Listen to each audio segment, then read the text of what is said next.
rahmat Allah yang diberikan saat di akhirat secara umum. Pertama, berupa ampunan Allah yang diberikan kepada hamba-hamba terpilih yang dikehendaki oleh Allah Subhanahu wa taala. Yang kedua, nanti ada sifatnya syafaat, yang dengan syafaat itu diperkenankan hamba-hamba tertentu mendapatkan keistimewaan saat di akhirat. Ada yang masuk surga tanpa hisab, ada yang masuk surga dengan cepat, ada yang memimpin keluarganya dengan syafaat yang diberikan oleh Allah karena rahmatnya dan karena amalan-amalan yang ia kerjakan saat di dunia. Ampunan rahmat tadi disebut dengan rahmat di Quran surah 39 ayat 53. Syafaat yang Allah berikan bahkan menjadi pemimpin keluar ke surga nanti, termasuk amalannya ada di Quran surah ke-13 ayat 23 sampai 24. Kemudian yang terakhir ada juga rahmat Allah yang berkehendak memberikan surga kepada hamba-hamba terpilih sesuai dengan amalan-amalan yang ia kerjakan saat di dunia. Ada nanti surganya level bersama para nabi, para rasul, orang soleh, para syuhada, para siddiqin. Itu ada di Quran surah keempat ayat ke-69 yang telah kita bahas terdahulu. Ada nanti surganya di taman surga dengan segala keindahan yang sangat luar biasa. Langsung di dekat tamannya semua nikmatnya diberikan langsung oleh Allah tanpa perantara. Itu ada juga dengan amalannya di Quran surah ke-51 ayat 15 sampai dengan ayat 23-nya. Ada yang tinggal di surga seluas langit dan bumi dengan segala keutamaan-keutamaannya. Itu beserta amalannya disebutkan di Quran surah ketiga Ali Imran ayat 133 sampai 134. Juga ada di surga yang sangat indah yang tidak pernah disaksikan di muka bumi ini, tak pernah terdengar sama kisahnya serupa atau terlintas di benak kita.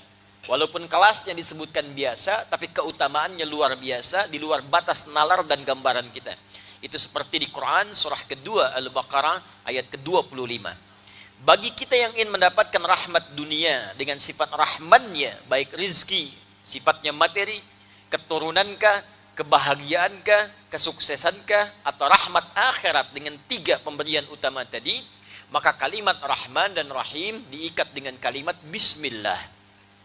Karena itu dalam kalimat Bismillah disusulkan kalimat Rahman dan Rahim.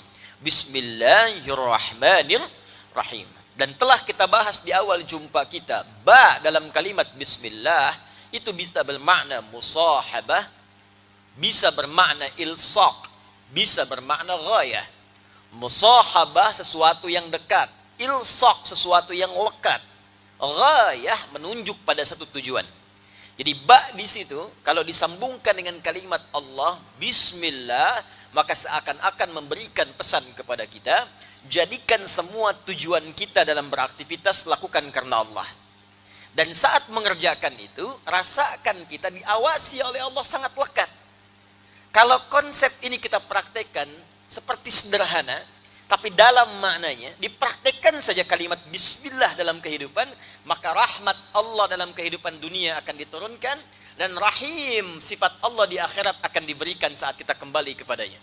Karena itulah setiap kebaikan, aktivitas yang diawali dengan kalimat Bismillah, maka seketika dituliskan rahmat Allah berupa modal pahala yang akan kita bawa pulang saat kembali kepada Allah. Itu yang dimaksud kalimat Nabi, kullu amrin dzibalin la yubda'u fihi bi bismillahirrahmanirrahim fahuwa abtar. Setiap perbuatan baik yang tidak disertakan kalimat Bismillahirrahmanirrahim atau disingkat dengan Bismillah, maka abtar, terputus. Apa yang terputus? Sifat rahmat akhiratnya. Kalau dunianya mungkin dapat, karena Rahman itu sifatnya luas. Rahman sifatnya luas. Artinya sifat Rahman Allah bisa diberikan kepada baik yang beriman ataupun yang belum beriman, sepanjang dia berikhtiar. Cuma yang membedakan dua nanti. Satu, keberkahan, apakah berkah atau tidak pekerjaan itu. Yang kedua, pahala.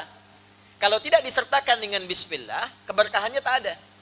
Misal, yang minum itu kan bukan hanya orang Islam, non-Muslim pun minum. Dan fungsi minum itu menghilangkan haus. Jadi kalaupun dia bukan beriman, bukan Muslim, dia minum, hausnya hilang. Jadi syarat untuk hilang haus itu bukan masuk Islam. Ya, non-Muslim pun kalau minum, hausnya hilang.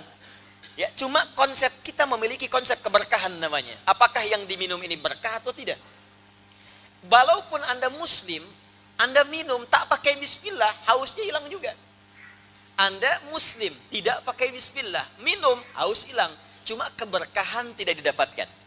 Apa itu berkah? Ziyadatul khair. Nilai kebaikan yang bertambah, yang melekat pada objek yang kita konsumsi. Atau pekerjaan yang kita lakukan.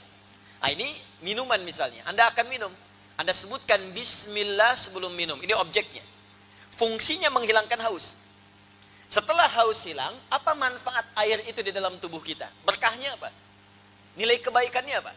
Maka orang yang mendapatkan keberkahan dari minuman itu, maka air ini akan hadir dalam tubuh kita, memberikan energi untuk mengerjakan hal-hal yang baik yang Allah ridhai. Maka walaupun minumnya sedikit tapi berkahnya banyak, mungkin dengan berkah itu, Allahu Akbar, tenaga cukup untuk membaca Al-Quran, tenaga cukup untuk tahajud. Bahkan ada orang gak makan, gak minum, dari fajar sampai maghrib, cuman minum air teh. Satu teguk, bismillah, kenyang. Habis sholat makan gitu. Ya. Tapi kenyang. Padahal sebelum buka itu dia sudah kumpulkan jus alpukat, buah naga, kolok gitu kan. Macam-macam, itu pelakunya banyak gitu. Ya. Tapi dengan kalimat bismillah dia minum itu, teh manis. Begitu diminum bisa hilang hausnya. Dan kenikmatan terasakan. Tapi bedanya apakah haus sekedar hilang atau memberikan tenaga. Kalau tenaga muncul dari situ, bisa tarawih nikmat, bisa maghrib enak, bisa tilawah Quran, itulah berkah namanya. Maka keberkahan diberikan saat di dunia, dan di akhirat pahala dituliskan. Begitu dituliskan pulang ke akhirat sudah punya bekal. Itulah yang dimaksud bismillah bersanding dengan Rahman dan Rahim, keberkahan lahir di dalamnya. Maka para pemburu berkah itu beda dengan pemburu materi, itu lain. Kalau pemburu materi, itu yang dilihat kuantitas. Berapa banyak yang bisa dikoleksi? Berapa banyak yang bisa didapatkan? Hati-hati kalau dalam kehidupan masih memburu kuantitas, artinya keberkahan belum maksimal ada di situ. Ya, kendaraan pengen banyak, pakaian pengen banyak, makanan pengen banyak, uang pengen banyak. Tanyakan, buat tanda tanya besar, buat apa? Buat apa? Di dompet Anda itu, ya sebelum dimasukkan uang, bikin tanda tanya dulu, buat apa? Jadi Anda paham, Anda mengumpulkan itu untuk apa? Hanya untuk dikumpul-kumpul, terus lihat, tidur, meninggal juga. Coba lihat, dipakai enggak? Ya cuman buat dilihat, itu nggak ada kerjaan. Binatang saja, dia cari makan buat dimakan. Kalau dia nggak butuh makan, dia nggak nyari, Pak. Itu binatang loh. Silakan kalau nggak percaya. Dia karena nggak butuh pakaian, dia nggak nyari pakaian. Karena itu sampai sekarang nggak ada binatang minat berpakaian. Kalau dia butuh, dia makan. Dia haus, dia minum. Cuman karena dia tidak punya akal, dia kerjakan dimanapun, apapun dia ambil. Kucing karena tak punya akal, dia nggak peduli ikan siapapun, ada ikan dia makan. Ya, demikian ayam, karena tak punya akal sudah makan, terproses di perutnya keluar kotoran. Karena nggak punya akal, dia nggak peduli. Ibu baru selesai ngepel lantai, ayam lewat, pengen buang kotoran, dibuang di situ. Walaupun lihat ibu, sambil dilihat kadang-kadang dibuang. Ya. Dan ibu nggak usah marah sama hewan, dasar ayam, memang begitu. Ya, karena nggak punya akal. Tapi yang tidak punya akal pun masih mengerti kebutuhan dia dapatkan, bukan keinginan dia kumpulkan. Itu poinnya. Jadi saya ingin katakan hewan saja yang punya akal, tahu bagaimana cara membentuk kehidupannya supaya terarah dalam hidup. Maka bagaimana dengan kita yang Allah anugerahkan akal dalam kehidupan. Saya sampaikan ini supaya nggak capek hidupnya. Sekarang banyak orang kelihatan lelah gitu. Penat ngumpul-ngumpulkan sesuatu, cuman dinikmati tidak. Maka silahkan cek keberkahannya ada tidak, fungsi kebaikannya. Itulah kalimat yang disampaikan dalam kalimat Bismillahirrahmanirrahim. Saat saya buka dengan harapan, semoga pertemuan kita dirahmati, mendapatkan rahmat dan berkah dari Allah Subhanahu wa Ta'ala. Taib, sekarang kita akan lanjutkan. Saya tidak ingin membahas sesuatu untuk dihafalkan. Hafalan itu bagus untuk menunjang pemahaman. Tapi yang saya inginkan dua hal. Apa yang telah kita dapatkan, pahami dengan baik walaupun sedikit, kemudian cepat amalkan sebelum kita wafat. Itu yang paling penting, supaya terasa apa yang kita pelajari itu. Jadi kalau nggak pernah diamalkan, nggak akan terasa kenikmatannya. Bisa saya ajarkan kepada Anda, mari menghafal walaupun sehari cuma 1 ayat. Setelah itu besok praktekkan. Kalau nggak dipraktekkan, cuma jadi teori nantinya. Dan Anda nggak merasakan kenikmatannya. Di fungsi-fungsi yang dekat pada ibadah itu nggak terasa. Kata Allah, baca Quran melahirkan ketenangan. Kalau Anda cuma dapat informasi ini, nggak dipraktikkan, menjadi hafalan. Dan ketenangan itu nggak muncul. Karena itu ketika saya katakan, coba sertakan pekerjaan kita dengan bismillah. Ya, mau makan bismillah, mau kerja bismillah. Tapi maknanya terapkan dalam hidup, bukan sekedar jadi hafalan. Jadi bukan cuma hafalan yang keluar di lisan. Kalau cuma keluar di lisan, anak kecil pun bisa. Burung beo bisa. Ya, ajarkan burung beo saat akan makan, baca bismillah. Enggak mau, baca, enggak mau, jangan kasih. Begitu dia baca bismillah, kasih. Bismillah, kasih. Beo pun bisa. Tapi apakah ketika makan dia merasa diawasi oleh Allah? Belum tentu. Ya, karena itu saat Anda bekerja, kalau Anda ucapkan bismillah, maka mustahil tangan Anda menyentuh yang haram. Karena Anda merasa diawasi oleh Allah Subhanahu wa ta'ala. Kalau Anda mengatakan bismillah, Anda mustahil akan berghibah. Karena Anda merasa dilihat oleh Allah Subhanahu wa ta'ala. Kalau Anda katakan bismillah, Anda mustahil akan korupsi. Anda merasa diawasi oleh Allah Subhanahu wa ta'ala. Maka cukup kalimat bismillah akan merubah hidup kita dengan sempurna di hadapan Allah Subhanahu wa ta'ala. Kita teruskan pertemuan kita insyaallah pada bagian yang ketiga dari wujuhul i'rab, hal-hal yang terkait dengan keutamaan surah Al-Fatihah, pengantar kepada praktek fikih dalam kehidupan harian kita. Setelah itu kita masuk kepada al-ahkam asy-syar'iyyah, hukum-hukum fikih terkait dengan surah Al-Fatihah. Semoga Allah berikan kemudahan kepada kita untuk mengaji, memahami dan mengamalkannya insyaallah. Bismillahirrahmanirrahim. Thalithan. Yang ketiga, saya minta maaf sebelumnya, di pertemuan lalu saya menyampaikan akan berusaha mengopi dulu sebelum kita belajar, tapi tidak datang kesempatan dengan saya karena saya baru kembali dari Jakarta tadi. Jadi untuk malam ini tolong didengarkan, disimak dulu ya. Insyaallah di pertemuan selanjutnya, atau saya berikan gambaran kepada Anda, googling saja, tuliskan judul bukunya Tafsir Ayat Ahkam As-Sabuni, Imam As-Sabuni. Ya, klik itu, nanti keluar di PDF, Anda download. Ya, nanti sesuaikan pembahasannya dengan apa yang kita bahas. Mungkin halaman bisa berbeda karena cetakannya tidak sama, tapi insya Allah kalimatnya akan sama sepanjang itu bersumber dari orang yang sama. Jelas ya? Baik. Sementara dengarkan dulu, jangan googling sekarang. Ya, ingat, jangan macam-macam kalau saya sedang pegang kitab, bisa di-smash nanti. Ya. Bismillahirrahmanirrahim. Thalithan, aspek yang ketiga. Qauluhu ta'ala iyyaka na'budu wa iyyaka nasta'in. Ada pembahasan yang melekat pada kalimat di firman Allah Subhanahu wa ta'ala, iyyaka na'budu wa iyyaka nasta'in. Apa wujuhul i'rab? Ya, aspek gramatikal bahasa yang ada di sini yang berpengaruh pada kehidupan kita secara fikih. Apa kira-kira yang bisa kita pelajari? Ikhtalafal mufassiruna fi iyyaka. Para ahli tafsir berbeda pendapat, punya keragaman pandangan, menilai posisi kalimat iyyaka dalam kalimat yang tersambung dengan na'budu dan nasta'in. Kan sebelum kalimat na'budu dan nasta'in ada kalimat iyyaka ya. Nah, posisinya di ilmu i'rab itu sebagai apa? Ya, nanti di i'rab itu Bapak Ibu sekalian, misal ada fi'ilkah kata kerja, ada fa'ilkah, ada maf'ulkah, ada halkah, gitu kan? Ya, paham? Tidak. Baik ya, nanti kita praktekkan baru mengerti insyaallah. Ya, nanti itu di pelajaran bahasa Arab, ya, itu di kaidah. Posisinya apa ini? Dan kalau sudah tahu posisinya, kita bisa paham maknanya apa. Kalau sudah mengerti maknanya, kita akan paham bagaimana cara mengamalkannya. Karena Al-Quran itu diturunkan dengan bahasa Arab, maka kaidah yang digunakan kaidah bahasa Arab.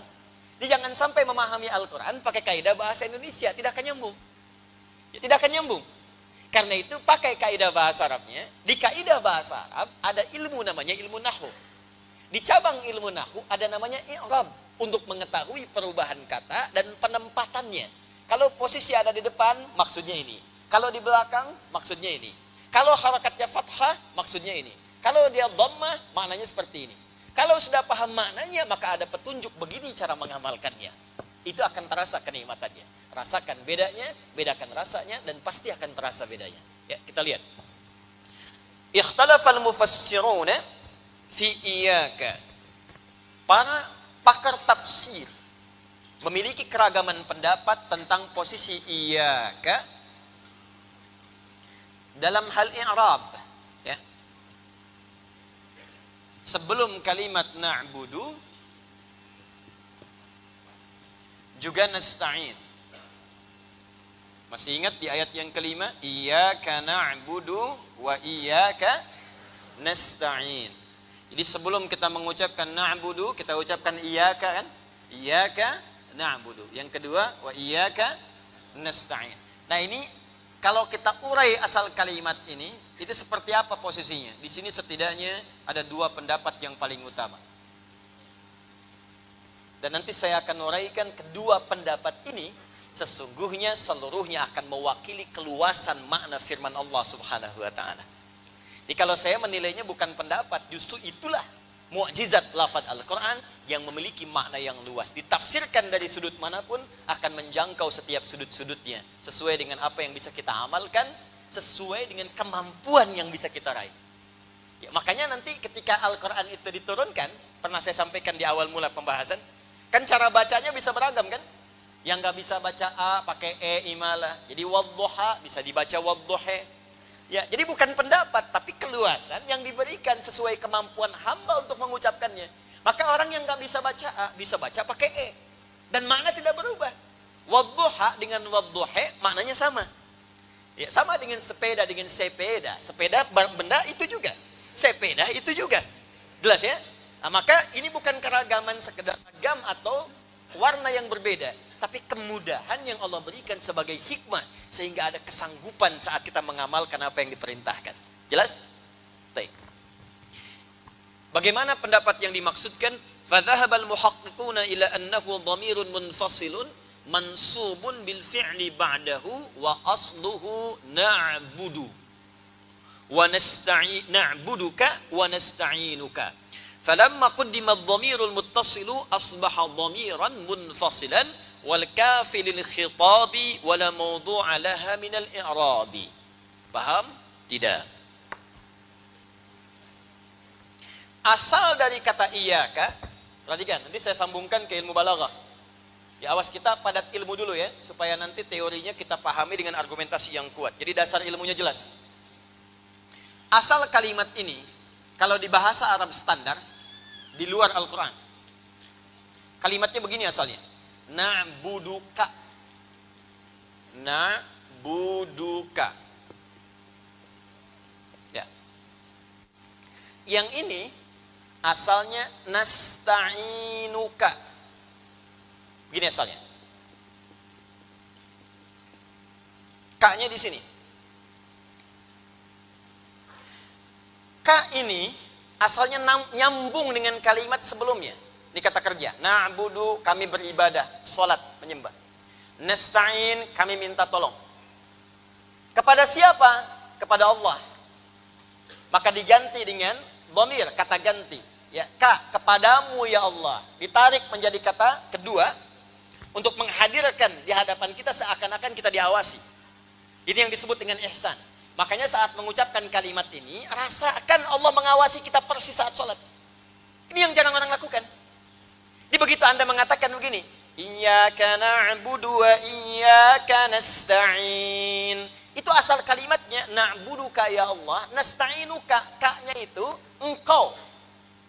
Saya mau katakan begini, kalau engkau, Anda, itu artinya, maaf, kata kedua, pertama atau ketiga?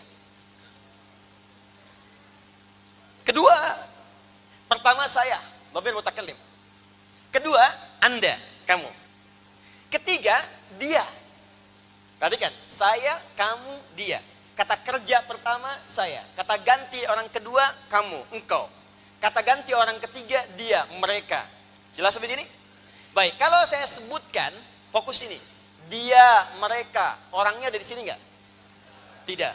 Kita tunjuk pada yang jauh kan? Dia nggak ada di sini. Kalau kita hadirkan dia, kedekat kita di sini, maka saya katakan orangnya ada di depan, Anda, kamu. Jelas sampai sini? Baik, sekarang begini. Kalau kita sedang membicarakan sesuatu, lebih terasa mana? Orangnya ada atau nggak ada di hadapan kita?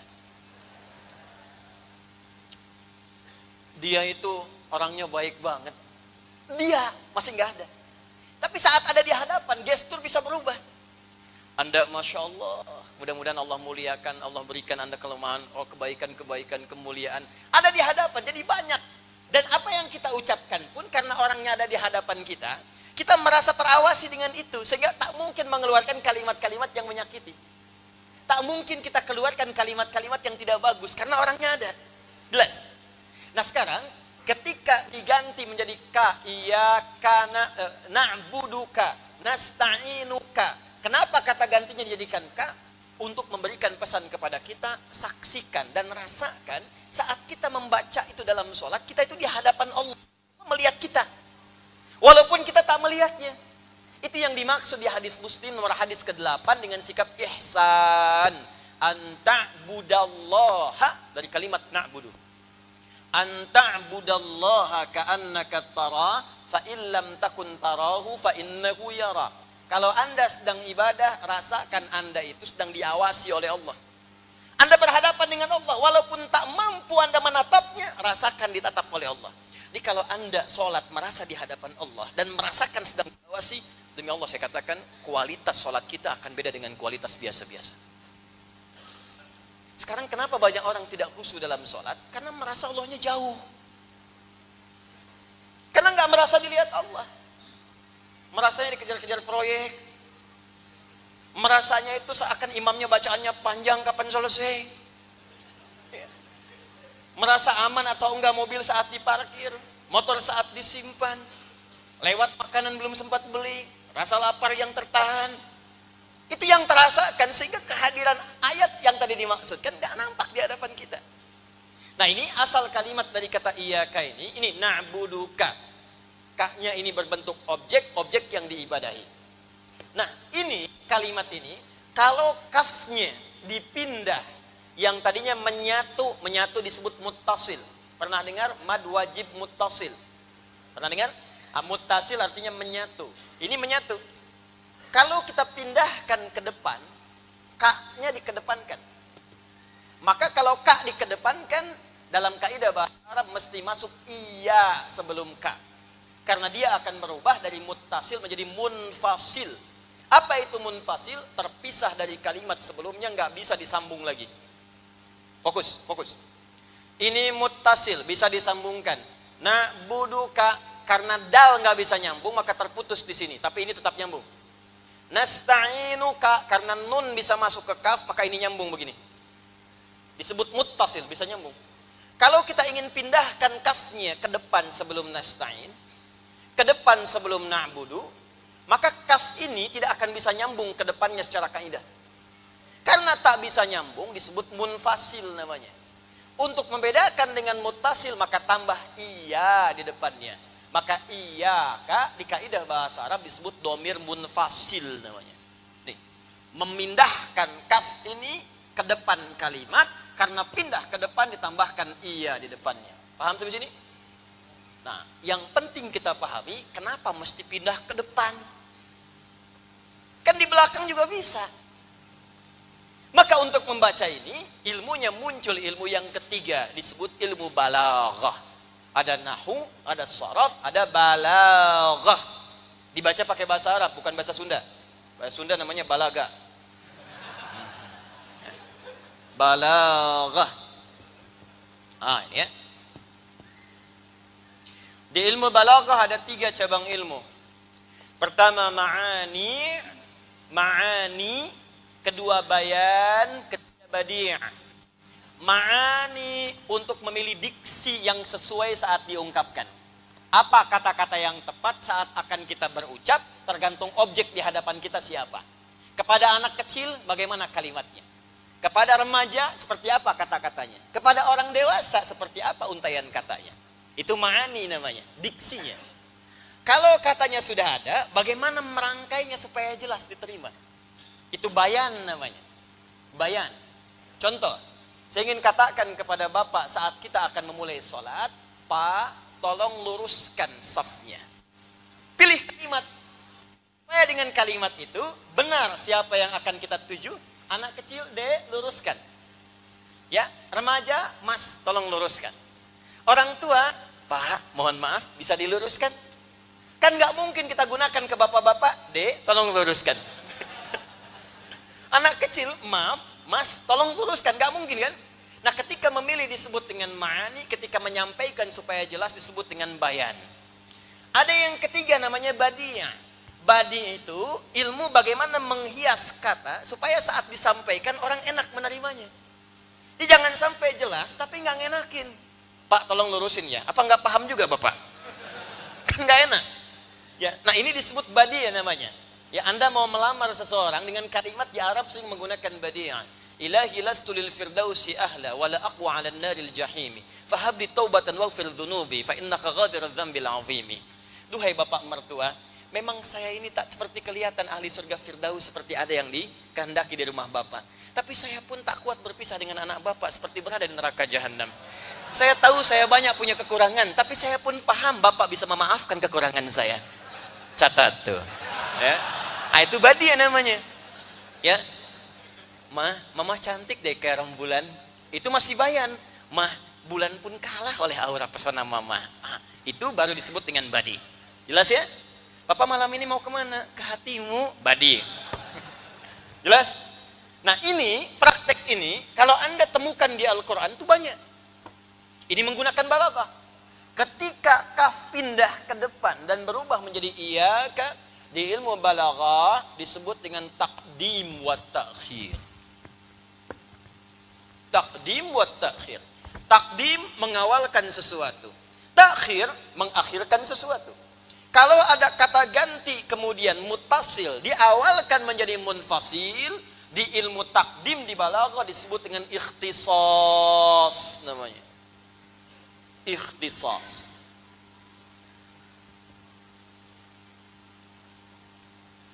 Apa itu ikhtisas? Ikhtisas itu secara singkat lebih dari kata khas. Ada khas, ada ikhtisas, itu beda. Kalau khas sesuatu yang spesial, khusus.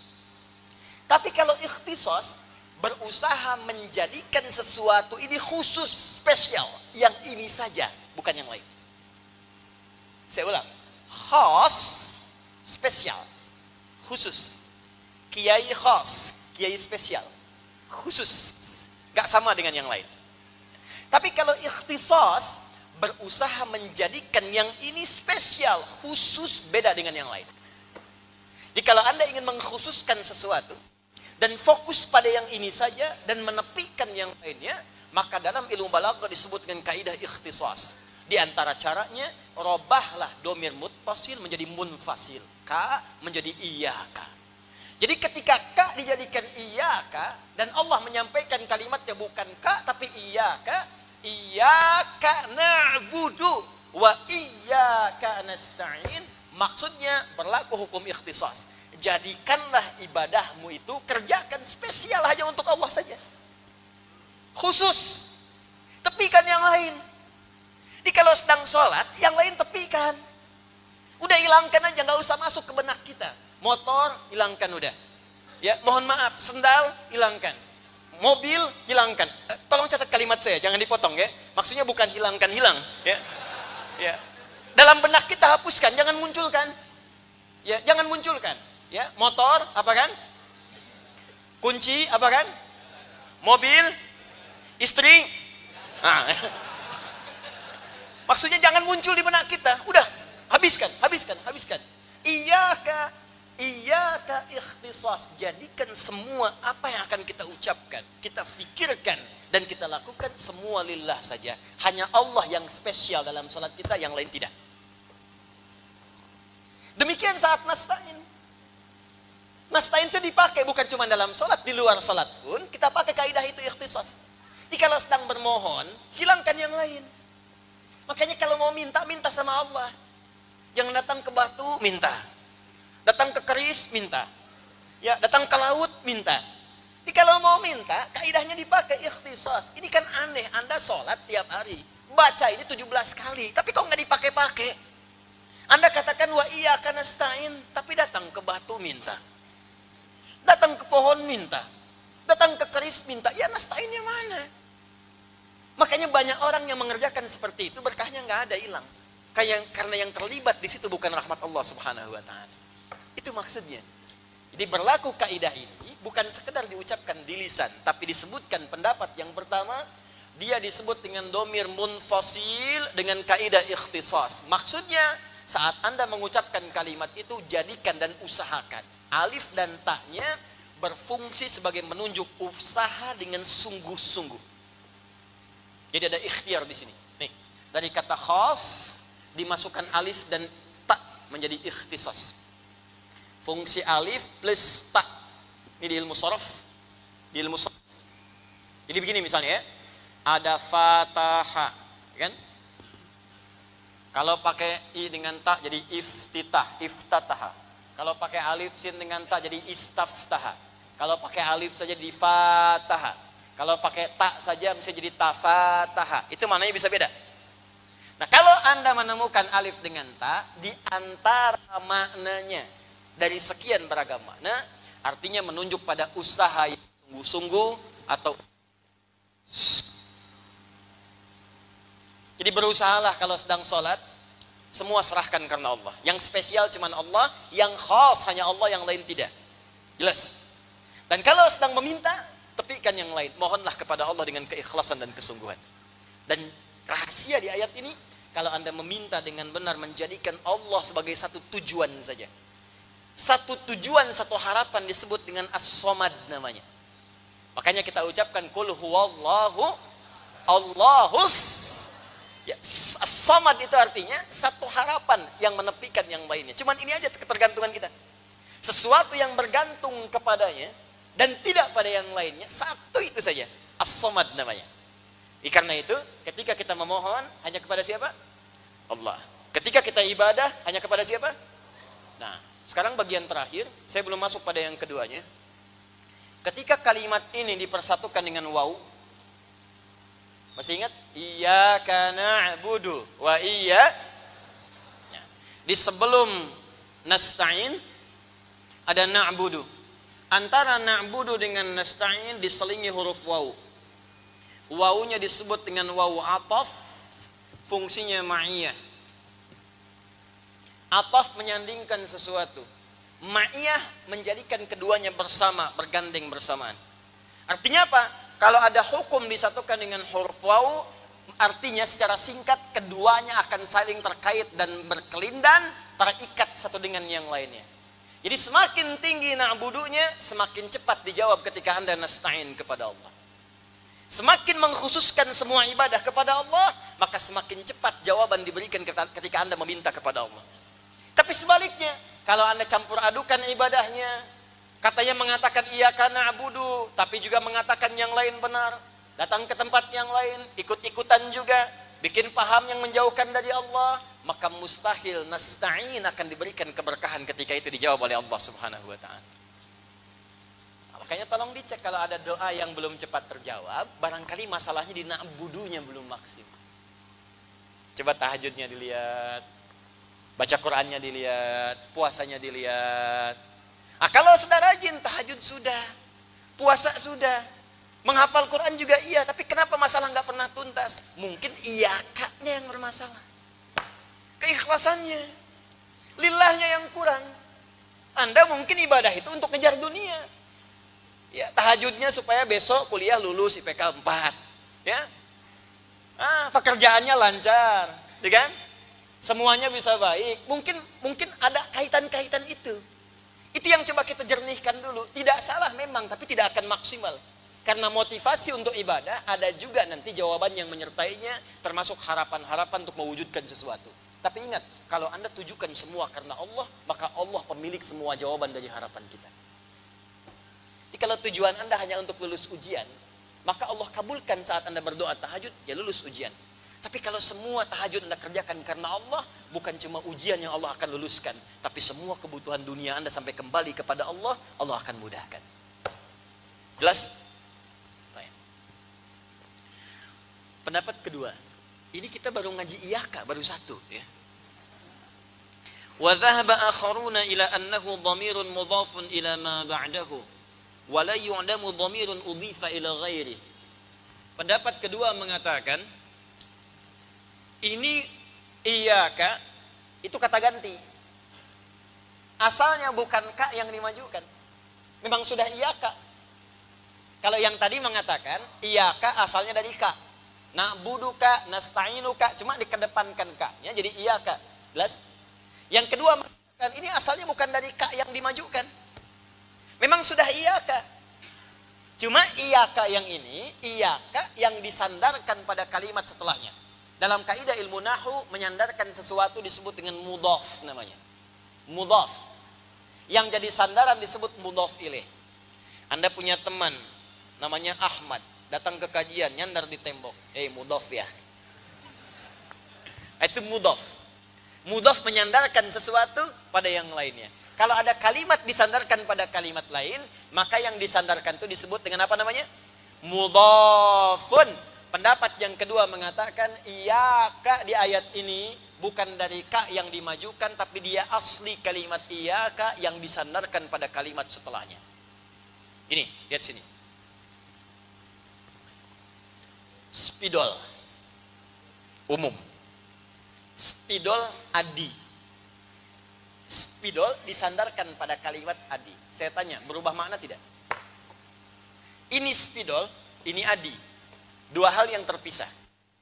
Tapi kalau saya sandarkan spidol ini kepada kalimat adi, spidol adi, berubah tidak dari yang pertama? Berubah ya? Spidol ini adi, ini spidol ya spidol, adi ya adi. Kalau orang mau pakai spidol silahkan saja, karena spidol ini masih umum. Tapi ketika saya katakan spidol adi, spidolnya disandarkan pada kata adi, maka berubah kemudian pemaknaan kata spidol ini tidak seperti yang pertama. Maka yang pertama, spidol ini jadi milik adi.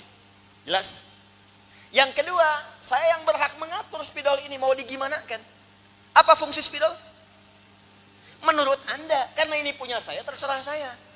Ini bukan buat nulis, ini bukan buat melontar yang ngantuk. Ya terserah saya, punya saya. Kenapa yang ngatur mesti Anda? Jelas ya? Nah ini lihat. Iyaka na'budu. Karena kalimat iyaka na'budu itu tadinya terpisah. Cuman kata pendapat kedua, iyaka ini bukan ka yang dimajukan. Ini kalimat asli, ini kalimat asli. Cuma ini disandarkan ke sini. Jelas? Karena disandarkan iyaka na'budu wa iyaka nasta'in. Bukankah sesuatu yang disandarkan menjadi dekat kemudian? Ini jauh spidol, sandarkan dengan adi. Saking dekatnya jadi punya adi. Adi berdiri di samping papan tulis. Adi waqifun jadi semurah. Tapi kalau seperti ini, adi sudah bersandar dengan papan tulis. Adi lasiqun masabura. Adi sudah menempel dengan papan tulis. Saya tanya pada Anda, maaf, apakah sekarang posisi saya sudah dekat dengan papan tulis? Sekarang jauh atau dekat? Sekarang jauh atau dekat? Dekat kan?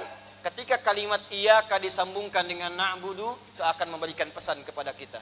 Jangan hanya merasakan saat sholat Allah mengawasi kita, tapi rasakan Allah sangat dekat mengawasi kita. Ini ketika Anda membaca kalimat-kalimat, dipersaksikan oleh Allah, dan Allah mendengar itu dekat dengan kita. Makanya apa Anda nggak pernah merasa malu kalau kita membaca kalimat Al-Fatihah masih belepotan bacaannya? Masih belum fasih bacaannya. Mau sampai berapa tahun? Anak kecil 4 tahun sudah belajar Quran pakai tajwid. Tahsinnya lulus sempurna 100%.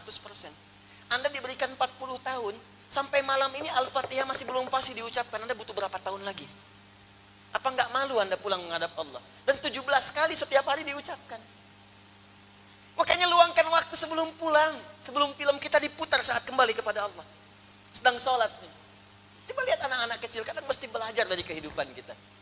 Kalau ingin kita mendekat kepada Allah, dekat-dekat ke kuburan, lihat orang wafat. Sekarang banyak orang wafat, setiap hari jadi berita. Jadi kalau dulu Nabi memberikan wasiat kepada kita, kalau ingin mencas iman kita supaya terus naik baik, kadang-kadang luangkan waktu untuk berziarah. Datang ke kuburan, lihat mungkin kita esok yang ada di situ. Sekarang Pak Ibu, setiap hari berita tentang orang wafat memenuhi lini masa kita. Di handphone dilihat, ada yang meninggal. Dibuka di TV, ada yang musibah, sekian wafat. Jadi kalau yang tadinya disuruh ke kuburan, sekarang yang wafatnya muncul ke permukaan dan belum kita yakin dengan kematian, maka perlu musibah apalagi mengingatkan kita dekat dengan Allah Subhanahu wa Ta'ala. Coba praktekkan saat sholat. Rasakan Allah mengawasi kita. Malu kalau bacanya nggak enak. Anda pada pimpinan aja bikin proposal harus bagus, nggak bagus dicoret. Sekarang yang menciptakan pimpinan Anda hadir mengawasi kita. Apa kita nggak malu diawasi dalam keadaan yang tidak baik? Barangkali nasta'in itu belum maksimal kita terima ketika kita berdoa karena na'budunya kurang bersungguh-sungguh kita siapkan kepada Allah Subhanahu wa taala. Menutup bagian pertama ini sebelum berpindah kepada poin yang lainnya, nanti poinnya setiap akan sholat berusahalah setiap hari untuk memperbaiki bacaan kita, memperbaiki cara sholat kita, dan bayangkan saat itu Allah mengawasi kita semua. Demi Allah saya katakan akan terjadi perubahan dalam kehidupan dan setiap doa-doa yang kita panjatkan. Telah disampaikan bahwa kalimat iyyaka na'budu wa iyyaka nasta'in, pada kalimat iyyaka terdapat dua makna utama.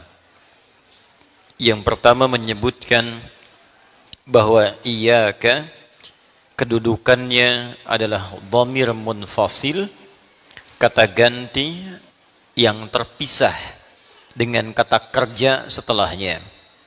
Asal katanya ka bersambung dengan na'budu, jadi na'buduka, juga bersambung dengan nasta'in, nasta'inuka. Dikedepankan sehingga terpisah dengan kata kerjanya dari muttasil menjadi munfasil. Maka secara kaidah untuk membedakan muttasil dengan munfasil ditambahkan iya di depan ka. Maka menjadi iyyaka na'budu wa iyyaka nasta'in. Dalam tinjauan ilmu balaghah, ketika dimajukan sebuah dhamir muttasil menjadi munfasil dan dihadirkan di depan, maka disebut dengan ikhtisas namanya. Berusaha mengkhususkan sesuatu sehingga fokusnya pada yang dikhususkan itu saja, bukan pada selainnya. Maka nama yang pertama ini memberikan kesan kepada kita, jikalau kita ingin khusyuk dalam ibadah, ingin fokus hanya menyembah Allah saja, maka berusahalah setiap solat kita, jadikan semua fokus kita hanya untuk Allah saja. Yang lain kita tepikan. Ini yang dimaksud kalimat pembuka saat kita takbir, disebutkan dalam hadis riwayat Abu Daud. Ketika kita bertakbir mengucapkan fayaqulu, kata Nabi, Allahu Akbar. Ucapkan Allahu Akbar. Ada kabir, ada akbar, itu berbeda. Ketika Anda ucapkan kabir, sesuatu yang besar, agung, berharga, penting. Akbar, ismu tafdil, lebih penting. Karim, mulia. Akram, lebih mulia. Iqra bismi rabbikal ladzi khalaq. Khalaqal insana min 'alaq. Iqra wa rabbukal akram. Muhammad, baca. Bukan karena engkau tak pernah punya guru untuk mengajarkan engkau membaca. Bukan karena engkau tak pernah sekolah sehingga engkau bisa membaca. Tidak. Niatkan membaca itu karena Allah yang lebih mulia dibanding semua guru dan tempat-tempat belajar itu. Jadi kalau guru saja bisa mengajar, bisa membaca, apalagi Allah yang lebih mulia daripada itu menjadikan kau sekarang bisa mengikuti bacaan. Itu ismun tafdil. Kita mengucapkan Allahu Akbar. Jikalau ada kabir, maka hanya Allah yang akbar. Satu-satunya yang agung, satu-satunya yang besar, satu-satunya yang istimewa. Karena ada Allah yang paling akbar, maka kabir-kabir yang lain buang. Proyek, masyru' kabir, proyek besar, buang dulu. Bait kabir, rumah besar, buang dulu. Kendaraan yang penting, buang dulu. Karena sekarang saat kita sedang sholat, kita hanya mengatakan hanya Allah yang akbar, yang lain kecil semua. Itu yang dimaksudkan. Makanya ketika tangan mengangkat di hadis Muslim, nomor hadis 397, termasuk juga di Al-Bukhari nomor hadis 711, ketika mengangkat tangan ini hadwaman kibaihi, baik sejajar dengan bahu, ataupun sejajar dengan daun telinga. Di sini, riwayat An-Nasai nomor hadis 1101, di sini, ya. Ketika mengangkat sejajar dengan bahu, ataupun sejajar dengan daun telinga, dua-duanya sama. Yang telapak menghadap ke depan, yang punggung menghadap ke belakang. Buang urusan dunia semua ke belakang. Dan jadikan semua fokus hanya kepada Allah. Hadapkan dirimu ke depan, ke kiblat, dan jadikan Allah yang maha besar. Buang semua ke belakang. Kenapa sholat sering terganggu? Karena ketika lisan mengucapkan Allahu Akbar, dunia pada masuk. Itu nggak dibuang. Itu yang dimaksudkan. Makanya dalam kalimat iyyaka na'budu, ikhtisas, majukan iyyaka ke depan untuk mengkhususkan berusaha. Kalau sudah takbir, usahakan semuanya karena Allah. Nanti makna luasnya bukan hanya sholat. Sholat itu hanya latihan. Sholat latihan membuat kita tersambung dengan Allah. Karena itu ibadahnya disebut dengan sholat dari kata silah. Ya, silah. Wasala yasilu silatan, silaturahim. Ya, kita berkumpul untuk bersilaturahim. Maksudnya apa? Kita berkumpul untuk mengeratkan hubungan. Puncak silaturahim bukan saat kumpul, saat berpisah. Kalau saat kumpul Anda menyapa, wajar orangnya ada. Tapi kalau sudah berpisah Anda mendoakan, Anda juga menyapa juga, Anda juga masih ingat dengan dia, mendoakan yang baik-baik. Itu yang disebut silah namanya. Terhubung walaupun dimensinya sudah terpisah. Ibadah yang melatih kita terhubung dengan Allah disebut sholat namanya. Karena itu dalam bahasa Arab doa pun disebut sholat. As-sholatu hiya doa. Kenapa sholat disebut dengan doa dan doa disebut dengan sholat? Karena saat berdoa kita terhubung dengan Allah Subhanahu wa ta'ala. Makanya kalau orang berhasil sholatnya, bukan sekadar saat sholat, selesai sholat pun dia ingat Allah. Itu yang dimaksudkan. Di konteks luasnya iyyaka na'budu itu bukan hanya saat sholat, pasca sholat pun hubungannya tersambung dengan Allah. Karena itu ketika Anda buka Quran surah keempat An-Nisa, ayat 103. Agak sedikit ke atas sebelah kanan di mushaf. Itu kalimat Allah langsung jelas. Orang yang berhasil sholatnya, selesai sholat dia langsung ingat kepada Allah. فَإِذَا قَضَيْتُمُ الصَّلَاةَ فَاذْكُرُوا اللَّهَ قِيَامًا وَقُعُودًا وَعَلَى جُنُوبِكُمْ. Maka jika sholat telah tuntas Anda kerjakan, orang yang berhasil sholatnya itu, maka dia akan segera. Fa-nya itu langsung, tanpa jeda. Harfu atfin rabitin baina syai'aini bila hudud. Huruf yang menyambungkan dua peristiwa tanpa jeda. Peristiwa pertama sholat selesai, peristiwa kedua pasca sholat. Antara sholat selesai dengan setelah sholat, cepat tanpa jeda dia ingat dengan Allah. Qiyaman, jalan. Makanya orang jalan ingat Allah keluar masjid, gak akan tertukar sendal. Gak ada tertukar sendal. Karena tahu saat akan dipakai, ingat Allah. Mustahil kalau ingat Allah bisa tertukar. Mustahil. Di pekerjaan itu nggak akan menyentuh yang haram. Karena ingat Allah. Dan saat duduk. Duduk, megang komputer, megang buku, nulis. Mustahil mengerjakan yang haram. Wa ala junubikum. Saat tidur pun ingat Allah. Maka kalau tidur ingat Allah, mustahil tidur dengan pasangan orang lain. Ini suami di samping tidur sama pasangan orang. Gitu. Ada sesuatu yang salah. Itu mustahil. Jadi semua dari kepala sampai kaki itu semua terjaga. Jadi kalau orang sudah nekat berbuat maksiat terang-terangan, maka ada yang sangat fatal yang harus diperbaiki. Hati-hati, hati-hati. Dulu orang mabuk sembunyi-sembunyi, sekarang orang bangga mabuk di depan orang. Dulu orang zina sembunyi-sembunyi, sekarang orang selingkuh bangga diberitakan. Awas, ini ada sesuatu yang bahaya ini. Ada sesuatu yang bahaya dan jangan kita menjadi bagian dari peristiwa itu. Ya, mesti contoh yang baik-baik yang bisa kita terapkan dalam kehidupan. Ya, kembalikan kepada pembahasan kita tadi. Jadi iyyaka na'budu bagian pertama melatih kita supaya tetap tersambung dengan Allah dalam setiap aktivitas yang kita kerjakan, jadikan semua karena Allah. Kalau semua sudah karena Allah, maka disertakan di dalam kebutuhan dia, nasta'in, iyyaka nasta'in. Maka semua kebutuhannya akan dikhususkan oleh Allah Subhanahu wa ta'ala sepanjang ia hanya meminta kepada Allah saja. Contoh paling jelas dari keterangan ini, di Al-Quran itu indah Pak, Bu. Menerangkan sebuah teori, ya baik itu informasi, perintah atau larangan, diberikan kemudian penjelasan yang detail, setelah itu diberikan contoh.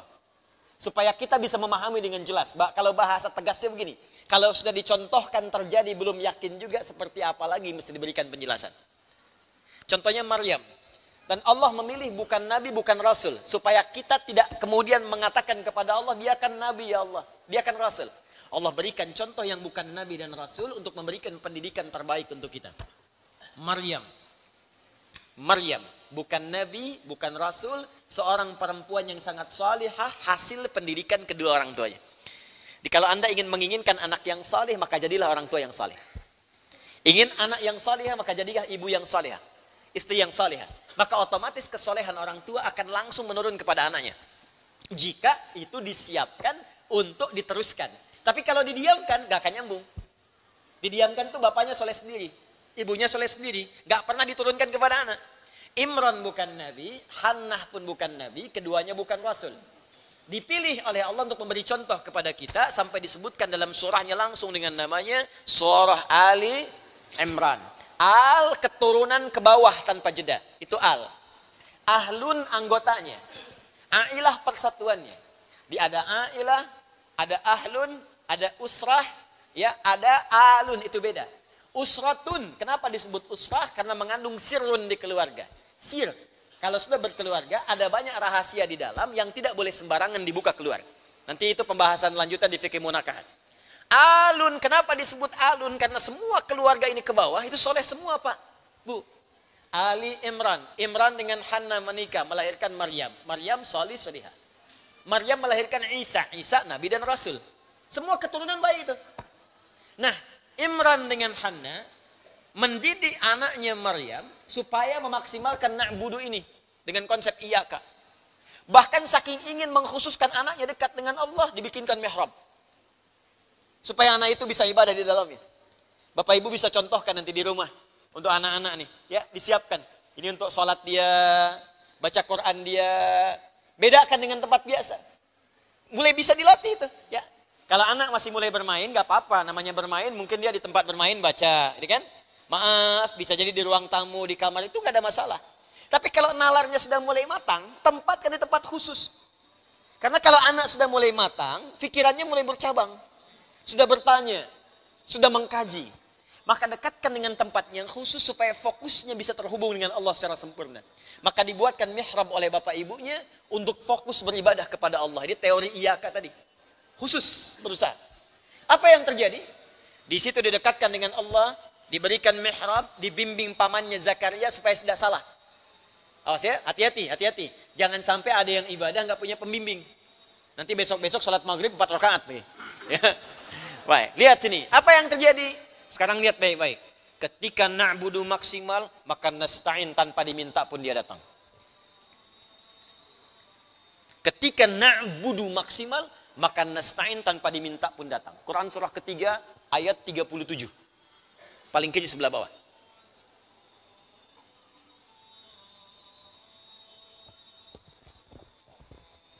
Wa idza quri'al Qur'anu fastami'u lahu wa ansitu la'allakum turhamun. Jika dibacakan Al-Qur'an maka dengarkan dan simak supaya kamu dapat rahmat. Di samping saya ada yang baca Al-Qur'an, jadi saya dengarkan dulu sampai selesai.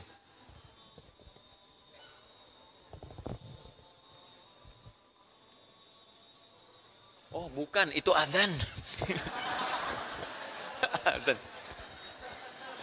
Azan tuh, alarm ya, alarm. Ya Masya Allah. Mungkin itu kalangan jin tingkat yang lain sedang menunaikan sholat isya berjamaah. Baru azan dia. Baik. Fokus ini. Baik. Fokus Quran surah ketiga Ali Imran ayat 37. Paling kiri sebelah bawah. Dimatikan aja alarmnya kalau itu alarm. Handphone siapa? Atau mau diwakafkan boleh? Saya terima. Ambil aja Mas, matikan dari situ. Ya. Fataqabbalaha rabbuha biqabulin hasanin wa ambataha nabatan hasana wa kaffalaha Zakaria. Ada ayatnya? Kullama dakhala 'alayha Zakaria al-mihraba wajada 'indaha rizqa. Qala ya Maryam anna laki hadha? Qalat, lihat baik-baik kalimatnya, huwa min 'indillah. Innallaha yarzuqu man yasha' bighairi hisab. Fataqabbalaha rabbuha biqabulin hasanin. Ketika orang tua itu maksimal meniatkan karena Allah mendidik anaknya supaya dekat dengan Allah, maka diterimalah ikhtiar orang tua itu. Kalau sudah ikhtiar orang tua diterima, maka ringan tugas orang tua, Allah yang seterusnya akan memberikan perhatian maksimal kepada anak itu. Makanya Bapak Ibu kalau dari kecil mendidik anak karena Allah, dekatkan dengan Allah. Bapak Ibu gak akan capek setelah nanti sepuh ke depan. Anak itu dewasa gak akan capek Bu Pak. Coba lihat anak-anak penghafal Quran itu. Orang tuanya gak capek nabung buat haji. Ketika anaknya hafal Quran, Bapak Ibunya ikut haji. Kerabatnya ikut umrah, gurunya ikut juga. Jadi ketika Anda mendekatkan anak Anda dengan Allah, ini langsung jawaban dari Allah. Saya akan buat ringan kedua orang tuanya ketika dia mendapatkan kenikmatan dalam merawat anaknya itu. Awalnya memang susah Bu, gak apa-apa Pak. Kadang bangun malam, ngajak anak untuk tahajud, ngajak anak untuk menghafal Quran. masukin pesantren. Awalnya memang capek. Kadang-kadang sedih, baru dilepas udah pengen balik lagi. Pengen nginep juga di pesantren, kalau perlu pengen nyantri juga gitu kan. Terus baru pulang udah pengen balik lagi, baru sepekan udah mikirin bekalnya habis apa belum. Nanti kalau sudah buahnya mulai dipetik, maka akan terasa nikmat ke dalam jiwa, melekat di dalam hati. Ya, jadi itu yang diberikan oleh Allah. Wa ambataha nabatan hasana, aku rawat dia sampai dia tumbuh dewasa dengan perawatan yang maksimal. Kadang-kadang Anda merawat dengan baik di rumah, titipkan ke sekolah, karena Anda nggak tahu dia berteman dengan siapa. Kalau Allah tidak melembutkan hati teman-teman dia, bagaimana kemudian Allah bisa memberikan jalan kebaikan bagi anak itu tumbuh? Bapak kan nggak tahu apa yang dibeli anak itu saat jajan Pak di sekolah. Mungkinkah makanan itu baik untuk dia? Menjaga kekuatan kemudian memori dia. Siapa? Kalau Anda nggak titipkan kepada Allah, siapa yang merawat dia saat dia tidak bersama Anda? Nah, mustahil titipan itu diterima dengan baik kalau Anda tak punya hubungan baik dengan Allah, Pak, Bu. Mustahil. Anda nggak punya hubungan baik dengan tukang parkir, apalagi musuhan. Pengen nitipin barang Anda di situ, ya langsung ditolak, Cepi. Dari jauh dia dilihat-lihat tuh, ngapain ke sini, langsung tolak. Sekarang Anda pengen nitipkan anak Anda kepada Allah, Anda nggak punya hubungan baik. Udah sholat terlambat, Jumatan nunggu khutbah yang kedua. Kadang-kadang khotib khutbah di belakang bikin khutbah sendiri. Nah, terus setelah itu pengen menuntut sama Allah. Ya Allah anakku, ya Allah ini. Dibangun hubungan baik dulu. Setelah itu apa yang terjadi? Wa kafalaha Zakaria. Ada yang bimbing. Panggil guru ngaji. Bikin mihrab. Ya, dekatkan dengan Allah. Setelah itu, perhatikan kalimatnya. Kullama dakhala 'alaiha Zakaria al-mihrab wajada 'indaha rizqa. Setiap Nabi Zakaria masuk ke mihrabnya Maryam untuk mengantarkan keperluannya, apakah pakaiannya, kebutuhan belajarnya, makanannya, tiba kemudian beliau terkejut karena di dalamnya sudah ada yang diperlukan. Wajada 'indaha rizqa. Kalimatnya umum, semua ada di situ. Butuh buah, ada buah di situ, butuh makan, ada makan di situ. Kalimatnya menggunakan kullama, menunjukkan rutinitas. Jadi bukan sekali dua kali. Di setiap ngantarkan ada penasaran. Ini bapak ibunya nugaskan saya ngantarkan ini, tapi kok sudah ada di situ. Ditanya, qala ya Maryamu anna laki hadza. Maryam, dari mana semua ini? Paman kan yang tugas ngantarkan, kenapa sudah ada di sini? Karena anak ini terbiasa iyyaka na'budu, hubungannya dekat dengan Allah. Anak yang didekatkan dengan Allah, maka yang pertama keluar di lisannya kalimat-kalimat kebaikan yang lekat dengan Allah. Ajari anak Anda subhanallah, alhamdulillah, Allahu akbar, astaghfirullah. Maka apapun yang terjadi pada dirinya, maka kalimat itu yang keluar di lisannya pertama kali. Anak mau disuntik, yang keluar bukan sakit. Astaghfirullah ya Allah, astaghfirullah. Dulu ada anak kecil mau disuntik yang disebut nama Allah. Astaghfirullah ya Allah, ampuni dosaku ya Allah, ampuni. Mau disuntik minta ampuni dosa. Ini saya menarik tuh, anak-anak di sekolah kan, di sini kita ajarin pendidikan Qur'ani, di kurikulum Quran diturunkan. Itu mereka kalau kosong, itu yang disebut Quran.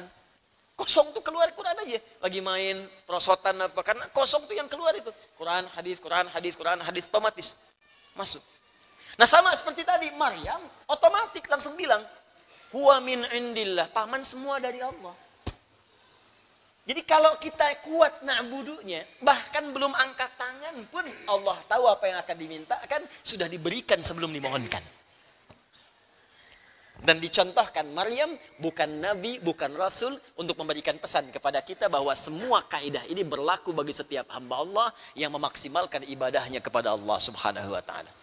Saking pentingnya ibadah, Nabi Muhammad pun saat diisrakan, bukan gelar nabi dan rasul yang dipanggil, tapi gelar ibadahnya sebagai seorang hamba. Kenapa engkau aku panggil untuk Isra? Karena ibadahmu itu tak tertandingi. Maksimal luar biasa. Nabi Rasul sebelumnya nggak bisa menyaingi Nabi Muhammad SAW. Yang dijamin surga, dijamin terbebas dari maksiat, dijaga, ma'sum madmun. Madmunun bil jannah, ma'sumun minal ma'siyah. Masih mampu berdiri dalam salat malamnya, rakaat pertama bengkak kakinya. Sehingga Nabi Isa menyebutnya dengan Ahmad. Maka langsung diundang oleh Allah menerima perintah sholat itu dengan kehormatan yang luar biasa. Isra'nya dari Masjidil Haram ke Masjidil Aqsa di Palestina, mi'raj naik ke atas ke langit.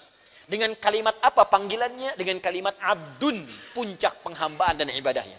Bukan kerasulannya, bukan kenabiannya, tapi kalimat puncak ibadahnya sebagai seorang hamba. Turun Quran surah ke-17 ayat yang pertama. Paling kiri sebelah atas. Subhanalladzi asra bi'abdihi. Bukan bi rasulihi, bukan bi nabiyhi. Allah ingin memberikan gambaran kepada kita, semakin tinggi puncak ibadah kita kepada Allah, semakin tinggi Allah akan mengangkat derajat kita dalam kehidupan dunia dan akhirat dengan izin Allah Subhanahu wa taala.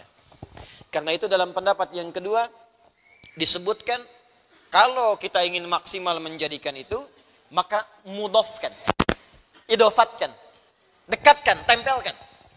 Kalau sholat, tempelkan diri kita seakan-akan langsung diawasi oleh Allah, walaupun kita tak mampu melihatnya. Iya kak, saya khususkan karena Allah. Bagaimana caranya? Langsung diajarkan oleh Nabi, supaya nggak ngarang sendiri.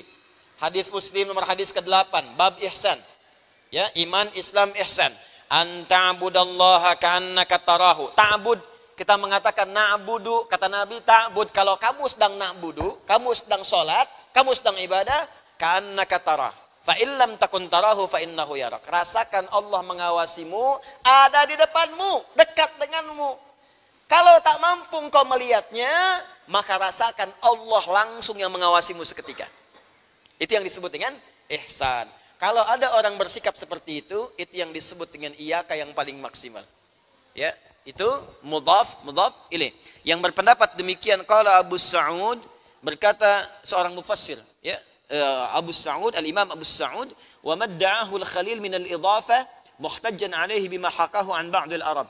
Yang pendapat kedua tadi, yang nempelkan iyaka ke na'budu, pendapat kedua, itu namanya Khalil bin Ahmad. Lengkapnya Khalil bin Ahmad al-Farahidi. Ya, di sini tidak disebutkan, lahir tahun 100 Hijriah, wafat tahun 170 Hijriah. Siapa Al-Khalil bin Ahmad al-Farahidi ini? Khalil bin Ahmad al-Farahidi ini seorang pertama pakar di bidang bahasa. Ya, pakar bidang bahasa Arab. Beliau pengarang kitab namanya Mu'jam al-Ain. Beliau termasuk penginisiasi ilmu nahwu yang sebelumnya disampaikan oleh Abul Aswad ad-Du'ali. Abul Aswad ad-Du'ali dari Ali bin Abi Thalib radhiyallahu taala anhu. Jadi nasabnya ke situ. Khalil dari Abul Aswad ad-Du'ali, Abul Aswad ad-Du'ali dari Ali bin Abi Thalib. Ya, beliau yang meletakkan pertama kali harakat. Nah, itu kalau antum baca mushaf ada harakatnya. Itu siapa yang menginisiasi harakat? Sampai kita bisa baca mushaf. Bacaannya tidak gundul, kan? Ada harakatnya, fathah, kasrah, dhamma, sukun. Itu namanya Al-Khalil bin Ahmad al-Farahidi. Ya, Khalil bin Ahmad al-Farahidi. Itu orang yang pertama meletakkan dasar-dasar harakat sehingga kita pun bisa membaca mushaf dengan baik sekarang. Khalil bin Ahmad al-Farahidi, beliau pula yang memberikan rumusan ilmu arud. Ini penting saya berikan pengetahuan dulu. Ilmu arud. Al-arud. Jadi maksudnya saya ingin sampaikan, ini pendapat kedua ini bukan berasal dari orang kaleng-kalengan. Dia ini ulama beneran. Ya. Al-arud. Saya termasuk pensyarah di ilmu arud. Saya pernah menuliskan syarah, membuat kitab syarah dengan bahasa Arab. Namanya Minhatul Jalil. Alhamdulillah. Alhamdulillah. Saya tunggu sekali lagi. Dapat tisu. Alhamdulillah. Ada bersin kita jawab ya. Bersin ya. Ada lagi? Baik. Itu orang sudah pasti kalau dikenal. Kalau sudah arud, ini Khalil. Khalil bin Ahmad al-Farahidi. Saya sempat menuliskan, mengarang sebuah kitab namanya Minhatul Jalil bi Ta'rif Arud al-Khalil. Ini syarah kitabnya, arudnya Khalil bin Ahmad, ya, Minhatul Jalil bi Ta'rif Arud al-Khalil. Cuman sayang saat terjadi peristiwa di Tripoli itu, ya itu bukunya, filenya, laptopnya yang kita titipkan di salah satu tempat ternyata terbawa semuanya. Ya, dan semoga bermanfaat insyaallah. Dan yang penting ikhtiar kita sudah selesai. Ya, kalau kita semua kerjakan berusaha karena Allah, maka nggak akan banyak kekecewaan dalam benak kita. Tapi kalau antum semua kerjakan karena harapan dunia tertentu, banyak kecewanya, Bu. Ibu kalau merawat anak bukan karena Allah, ibu pasti akan banyak kecewanya. Bapak juga begitu. Ya, kalau antum mau sederhana aja, mau taklim ke sini bukan karena Allah, banyak kecewa antum. Tiba-tiba saya yang nggak bisa datang, ya kemana? Dasar DKM nih, DKM yang kena tuh. Ya, tuh semuanya, jadi nggak enak nantinya. Arud ini ilmu penting untuk mengetahui 3 hal. Satu, untuk menilai kualitas syair atau qasidah yang disampaikan oleh orang Arab. Jadi kalau Anda ingin mengetahui kualitas syair atau puisi yang disampaikan orang-orang Arab, maka ini dasar ilmunya. Karena orang Arab itu keutamaannya di sastra. Nah, nanti yang kedua, untuk membedakan Al-Quran dengan syair, itu mesti paham ilmu arud. Karena waktu Nabi diturunkan oleh Allah Al-Quran, dituduh oleh orang-orang Arab pada saat itu, ini syair nih. Maka turun bahasa Al-Quran, wa ma huwa biqauli syair. Al-Quran itu beda, bukan puisi karangan para pujangga, bukan syair karangan para syuara. Maka diberikanlah kemudian oleh Allah isyarat bagaimana membedakan Al-Quran dengan puisi-puisi biasa. Maka ilmu inilah kemudian diberikan, diilhamkan oleh Allah kepada Khalil bin Ahmad Al-Farahidi, ya, untuk bisa menerangkan kepada kita ini perbedaan antara syair dengan Al-Quran. Apa bedanya? Semua syair orang Arab ternyata disusun berdasarkan rumus tertentu. Ada 17 rumus, disebut dengan bahr namanya. Bahrun. Jamaknya disebut dengan bukhur. Jadi kalau orang Arab bikin puisi itu nggak akan keluar dari sini. Ya, rumusnya ini. Walaupun mereka nggak kenal ilmu ini dulu, mereka nggak tahu ilmunya, cuma salikah, insting mereka langsung bikin. Nah, oleh Khalil diamati, dikeluarkan oleh beliau formulasinya. Oh, ini yang begini, fa'ulun mafa'ilun, fa'ulun mafa'ilu, fa'ulun mafa'ilun, fa'ulun mafa'ilu, disebut tawil. Mustafilun, mustafilun, mustafilun, mustafilun, mustafilun, mustafilun, disebut rajaz. Ya, tawilun lahudunal buhuri fadailu, fa'ulun mafa'ilun, fa'ulun mafa'ilu, kifana min dzikra habibin wa manzili bisaqtili wa baina dakhuli fahawmali. Ini contohnya. Mustafilun, mustafilun, mustafilun, mustafilun, mustafilun, mustafilun. Sautu safiril bulbuli hayya qalbi thamili al-ma'u wa zahru ma'a ma zahri lafzul muqali. Fa anta ya sayyidali wa sayyidi wa mauladi fakam tayyumuni ghuzailun uqayqali. Qataftuhu min wajnatin min fi'li hadzal rajuli faqala la la la la faqad qada muharwili. Wa wal walad wali wali ya wailali faqultu la tuwalwili fabainul lu'ali. Qalat lahu hina kadza inal radidul muqali kahatan kakailali tattabi tabuli. Ulangi. Nah, itu rajaz. Ya. Nah, kenapa penting tahu ini? Untuk membedakan dengan Al-Quran. Al-Quran nggak pakai rumus itu. Silahkan cari rumusnya. Wadduha wal laili idza saja ma wadda'aka rabbuka wa ma qala. Nggak akan ditemukan di sini. Semua orang Arab bikin syair, bikin qasidah, rumusnya pasti kembali ke sini. Mufa'alatun, mufa'alatun, fa'ilatun, mufa'alatun, mufa'alatun, fa'ilatun. طلع البدر علينا من ثنية الوداع وجب الشكر علينا مدعا لله داعي. Madid ketemu, gak akan jauh dari situ. Al-Quran tidak. Makanya kalau orang belajar ilmu arud, dia akan paham Al-Quran beda. Al-Quran bukan bahasa manusia, bukan karya manusia, dia firman Allah subhanahu wa ta'ala yang bukan makhluk. Jadi beriman. Makanya belum pernah Abu Jahal menyoal Al-Quran. Karena tahu ini beda ini. Pernah nggak ditemukan Abu Jahal keberatan dengan pernyataan Alif Lam Mim? Tidak ada. Silahkan cek dalam sejarah. Jadi kalau sekarang ada orang yang nggak ngerti bahasa Arab, iseng-iseng menyoal Al-Quran, keterlaluan. Karena Abu Jahal pun yang paling fasih bahasa Al-Quran tidak pernah menyoal Al-Quran. Itu yang paling menarik. Yang kedua, kita bisa mengerti bagian kedua ini, karena Al-Quran beda dengan syair, makanya orang Arab dulu pun nggak pernah baca Al-Quran pakai irama syair. Setiap kasidah ada iramanya, beda. Ada iramanya. Ya misal kayak tadi kan, madid. Ya, tala'al badru alaina min thaniyatil wada'. Ya, itu kan dari rumus mufa'alatun, mufa'alatun, fa'ilatun, mufa'alatun, mufa'alatun, fa'ilatun. Tapi kan nggak pernah dipakai baca Quran. Wadduha wal laili idza saja. Kan enggak pernah kan? Coba lihat sesude, sesurem, Misyarul Rasid pernah enggak baca pakai gitu? Enggak. Karena tahu ini tuh khusus untuk syair. Makanya kalau lagam udah populer nagamnya dipakai untuk tertentu, jangan pernah dipakai baca Quran. Itu. Makanya enggak usah iseng-iseng karena orang Arab dulu pun enggak ada yang iseng. Nah, ini ngimamin pakai nagom ini, nagom itu. Iya kana budu, wa iya kana stain. Ya bubar. Ini bukan persoalan Islam lokal dengan Islam global. Satu ibadah tuh nggak pernah beda-beda gitu. Dari dulu sampai sekarang, kalau kita paham ilmu, nggak akan tersesat dalam beribadah. Ngerti ya sampai sini ya? Itu yang saya maksudkan. Nah, manfaat yang ketiga, Bapak Ibu sekalian, sebetulnya ada bagian kedua, cabangnya lagi. Jadi kalau kita paham ilmu arud, itu Anda bisa memahami cepat kaidah dasar-dasar ilmu. Karena para ulama dulu kalau ingin menyederhanakan pengetahuan dan dipahami dengan cepat, maka dia akan membuat sebuah nazam yang diambil dari ilmu arud. Contoh, orang dulu bikin puisi, cuman bikin puisi saja dari ilmu arud. Ketika kemudian ilmu dikendalikan oleh orang-orang Islam, maka ilmu arud dipakai untuk membuat nazam, memaksimalkan pengetahuan-pengetahuan yang dipelajari. Maka muncullah ilmu nahwu yang bahasanya banyak. Maaf, sorob yang berjilid-jilid kitabnya. Cuman disusun jadi 1002 bait disebut dengan alfiyah.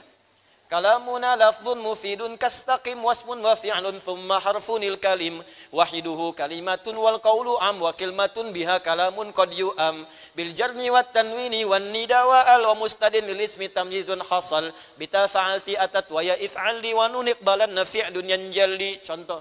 Itu kalau Anda hafal itu saja, paham itu, Anda menguasai ilmu nahwu dan saraf. 1002 bait. Ada Alfiyah Suyuti di ilmu hadis. Ada Asy-Syatibi dalam qiraat. Jadi kalau kita hafal itu, mengerti kita ilmu.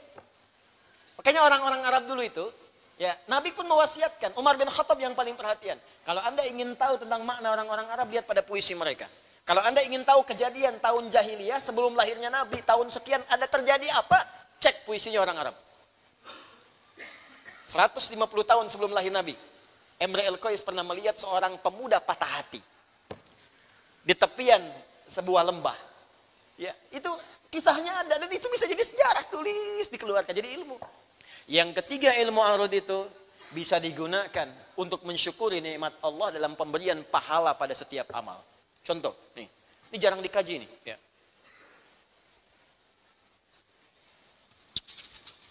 Ini kalau kita bisa menerapkan, jadi saya tuh ingin begini ya, coba Qurannya dipakai. Kata Quran tuh gini, kalau belajar sampai paham. Menghafal boleh, tapi yang dihafalkan tuh pahami. Di banyak orang sekarang menghafal tapi nggak ngerti. Contoh paling gampang, orang Islam sholat, hafal bacaan tapi nggak ngerti yang dibaca. Walau tidak semuanya. Sekarang saya kan sering katakan, dulu ibu saya saja, kalau saya pulang dari sekolah, itu ditunggu belajar apa? Dibuka, dilihat, ditanya dan seterusnya. Sekarang saya tanya pada bapak ibu sekalian, berapa banyak anak pulang ke rumah dicek lagi bacaannya? Dicek lagi apa yang ia pelajari? Tinjau kembali. Arud. Bapak ibu masih ingat kalau kita baca Al-Quran pahalanya berapa? Setiap hurufnya? 10 ya. Hadis di At-Tirmidzi nomor hadis 2010. Man qara'a harfan min kitabillahi falahu 10 hasanat. Siapa yang membaca satu huruf dari kitabullah, dia mendapatkan setiap hurufnya 10 kebaikan. Contohnya langsung dari Nabi, walam aqul alif lam mim harfun. Saya tidak katakan kata Nabi alif lam mim itu satu huruf. Walakin alifun harfun, lamun harfun, mimun harfun. Walikulli harfin 10 hasanat. Tapi alifnya satu huruf, lamnya satu huruf, mimnya satu huruf. Setiap hurufnya 10 kebaikan. Kalau Anda baca dengan pengetahuan biasa, tanpa dasar ilmu arud, maka orang akan menyimpulkan ini 1, ini 2, ini 3. Jelas? Jadi 1, 2, 3. Ada berapa? 3. Setiap satu hurufnya berapa pahalanya? 10. Kalau 3 kali 10 berapa? 30. Kalau Anda baca dengan ilmu arud, maka ilmu arud itu diantara cara memahaminya adalah menuliskan apa yang dibacakan, bukan rumus yang terlihat. Ini kan tulisan, simbol. Apalagi Al-Quran sifatnya bacaan. Dalam ilmu arud, kalau Anda ingin menuliskan, yang dibacakan itu yang dituliskan. Dan rumus Nabi-nya jelas. Kata Nabi ini apa? Alifun. Maka tulisan alif itu begini. Alif. Lamun. Mimun. Mim. Alifun. Alif. Ada berapa huruf? 1, 2. Jadi dari sini dapat berapa? 3. Ini pun belum tentu 3 karena ini hamzah namanya. Hamzah. Hamzah ada berapa huruf? 1, 2, 3, 4. Belum tentu 4 karena ini ha namanya. Perhatikan cara memahaminya. Ini yang dimaksudkan, orang yang hanya mengejar pahala yang terhitung, maka dia akan diberikan pahala sesuai dengan hitungan. Tapi orang yang meniatkan bacaan Qur'annya karena Allah, maka dia akan diberikan tanpa pernah terhitung dalam hitungan manusia. Ini yang dimaksud firman Allah di Quran surah kedua Al-Baqarah di ayat 261 ketika Allah menerangkan pahala bagi orang infak. Mathalul ladzina yunfiquna amwalahum fi sabilillah kamathali habbah ambatat sab'a sanabil fi kulli sumbulatin mi'atu habbah. Banyak orang potong cuman sampai sini. Termasuk saya sayangkan juga beberapa ustadz, kenapa potong sampai sini? Bapak Ibu pernah dengar nggak? Kalau orang infak pahalanya 700, pernah dengar? Ya kan? Setiap satunya nilainya 700. Ini ayatnya belum sempurna. Pakai dalil ayat tadi. Matsalul ladzina yunfiquna amwalahum fi sabilillah. Setiap orang infak diniatkan karena Allah. Ya kamatsali habba. Setiap satunya diniatkan, maka tumbuh dia satu biji pahalanya. Ambatat sab'a sanabil. Setiap satu bercabang jadi 7. Jadi rumusnya 1 kali 7. Fi kulli sumbulatin mi'atu habbah. Satu yang jadi 7 tadi, itu bercabang lagi. Setiap cabang satu ini mendapatkan 100 butir. Jadi ini dikali 7, kali lagi 100. Dapat berapa? 700. Jadi kalau Anda infak misalnya, malam ini bismillah saya infak 1000. Maka rumusnya 1000 ini jadi 1 ini sama dengan 1. Jadi kalikan 7 kali 100. Jadi 1 dikali 1000 kali 700 jadi 700.000. 700.000 itu bukan berarti nominalnya 700.000. Belum tentu. Maksudnya mungkin pahala itu sekali lipat. Nanti kalau dikalkulasikan diganti jadi dirawat oleh Allah. Tidak sakit senilai 700.000. Kalau kena banjir dipotong 700.000 biayanya di bengkel. Macam-macam. Misal. Gitu ya. Nah ini. Tapi kebanyakan orang. Umumnya walau tidak semuanya. Kenapa berhenti sampai di sini? Kan ayatnya belum selesai. Wallahu yudha'ifu liman yasha'. Dan Allah akan melipat gandakan tanpa batas bagi siapa yang ia kehendaki. Maka jadilah kita kepada yang dikehendaki itu supaya pahala dilipat gandakan tanpa batas. Siapa yang dikehendaki itu? Adalah orang yang tidak pernah berhitung ketika dia beramal. Maka Allah berikan kepadanya hasil tanpa pernah terhitung dalam pikiran manusia sedikit pun. Wallahu wasi'un alim. Karena Allah maha luas pemberiannya dan maha tahu siapa yang ikhlas dalam amalannya. Nah ini apa yang bisa memberikan penilaian itu? Ilmu arud tadi. Jadi kalau antum baca Quran, gak usah ngitung-ngitung. Astagfirullah.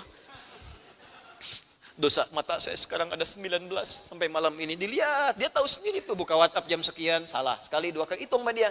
Sekali dosa, sekali lihat, sekali dosa. 19 dosa. Saya pengen taubat. Toha, cukup. To, 1 huruf, ha, 1 huruf. Ya, 1 kali 10, 10 tambah 10, 20, lumayan, hapus.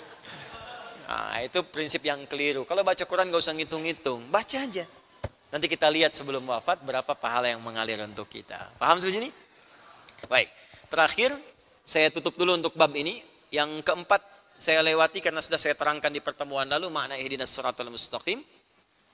Terakhir, walladzi ikhtarahu al-awwal wa qad bayyana dzalika mustawfan fi kitabina al-mawsum bil insaf fi masail al-khilaf. Persoalan tadi telah dibahas di dalam kitab Al-Insaf fi masail al-khilaf. Ini karangan di sini disebutkan Ibnul Anbari. Nama lengkapnya Kamaluddin, enggak ada di kitab. Kamaluddin Abul Barakat Abdurrahman bin Muhammad bin Abu Sa'id Al-Anbari. Ya. Gelarnya Kamaluddin. Ya. Abul Barakat Abdurrahman. Di kitab itu nggak disebutkan supaya jadi tambahan. Bin Muhammad. Ada yang menyebutkan bin Al-Wafa. Ada yang menyebutkan bin Ibn Abi Sa'id. As-Sa'id Al-Anbari. Dari Anbar. Ada kurma Anbar dari Irak. Ya. Ini ulama besar, pakar bahasa. Punya kitab namanya Al-Insaf fi Masailil Khilaf Bainan Nahwiyin Al-Basriyin Wal-Kufiyin. Ya, kami belajar kitab itu, makanya tadi saya tuliskan, saya hafal. Ya. Karena belajar kitab itu dan diselesaikan saat kuliah. Jadi ada kitab namanya Al-Insaf fi Masailil khilaf. Makanya belajar bahasa, saya dulu meniatkan belajar bahasa untuk bisa berkhidmat kepada Al-Quran. Saya mencintai Al-Quran dari sejak kecil. Makanya memilih jurusan bahasa Arab untuk mendalami itu. Sambil belajar itu, talaqi tafsir, pergi ke Syekh Azhar, pergi ke beberapa tempat supaya kita bisa maksimal memahaminya. Tujuannya ke situ. Kalau cuma belajar bahasa saja untuk apa? Ya, pujangga sudah banyak lah gitu kan. Untuk apa? Cuman belajar sesuatu yang tidak ada fungsinya. Gunakan alat untuk memahami hakikat. Jelas ya? Baik. Terakhir. Khamisan amin. Ah, ini amin. Ismu fi'lin amrin bimakna istajib. Amin itu isim. Isim. Kata benda. Tapi maknanya fi'il, permohonan. Bimakna istajib. Ya artinya istajib, mohon kabulkan ya Allah. Tapi yang ingin saya bahas dua hal. Satu, kenapa bukan ajib tapi istajib? Ada ajib, ada istajib, itu beda.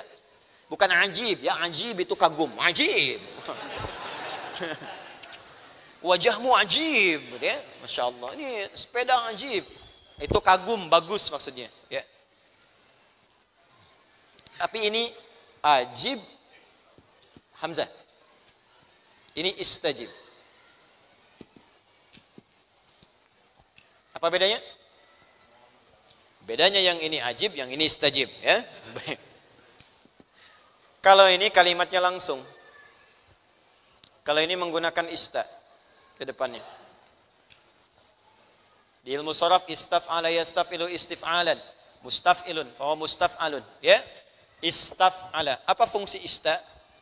Ista itu secara umum punya dua fungsi di ilmu sharaf.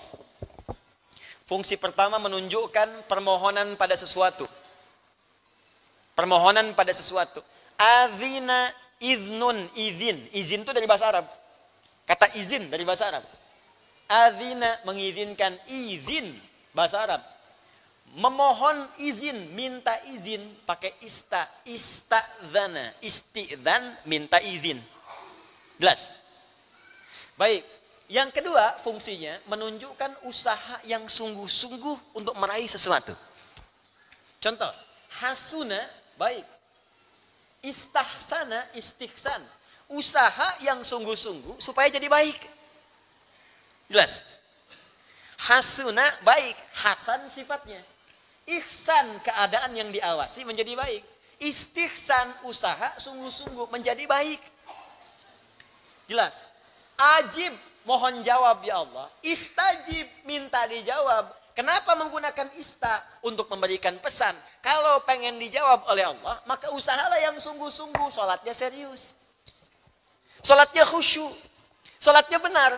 Jadi kalau aminnya pengen dijawab, amin, amin. Kata amin itu didahului dengan kesungguhan. Makanya kalau orang amin, amin, amin sampai kiamat kurang 2 hari, tapi nggak pernah serius mengerjakannya, nggak akan turun jawaban. Ya Allah, mudahkan pernikahanku nanti. Ikhtiar dulu. Masya Allah, akhi, kapan menikahnya? Belum ada calon. Mana bisa? Ya Allah, berikan aku nilai sempurna dalam ujian nanti. Ya Allah, amin. Tapi nggak belajar. Malamnya nggak mengulang, yang akan datang jawaban itu. Sholat, tahajud, belajar enggak. Ya nggak nyambung. Jadi segala hal kalau diinginkan untuk dikabulkan, maka ada ikhtiar kesungguhan untuk bisa menyandingkan antara jawaban dengan ikhtiar tadi. Makanya saat Anda ingin diijabah oleh Allah, kan dalam doa-doa Fatihah itu kan ada doa kan? Yang saya ajarkan di pertemuan lalu. Ketika iyyaka na'budu wa iyyaka nasta'in, ihdinas siratal mustaqim, pengen minta apa? Sertakan dalam hati kita. Ya. Nah nanti semua yang disertakan itu ditutup dengan kalimat amin. Begitu amin kita benar, maksud yang benar itu ada kesungguhan. Sungguh-sungguh belajar Fatihahnya, bacaannya benar. Yang kemarin bacaan gak benar, panjang pendek, sekarang minta ke guru supaya dibenarkan. Talaqi al-Fatihah yang benar, memohon kepada Allah, berusaha dengan khusyuk ibadah, wudunya benar. Ketika semua urutan ini benar, wudu benar, berusaha mengucapkan benar, cari pakaian yang halal, sholatnya diusahakan maksimal benar. Begitu Anda mengucapkan amin, akan terjadi perbedaan dalam kehidupan kita. Itu maksudnya. Ini bukan sekedar datang sholat, baca amin. Nah, malaikat juga malas ngelihatnya. Tapi kalau kalau orang sungguh-sungguh, maka perhatikan jawaban Nabi. Perhatikan. Bukan sekedar doanya dijawab. Man wafaqa ta'minuhu ta'minal malaika, ghufira lahu ma taqaddama min dzambi.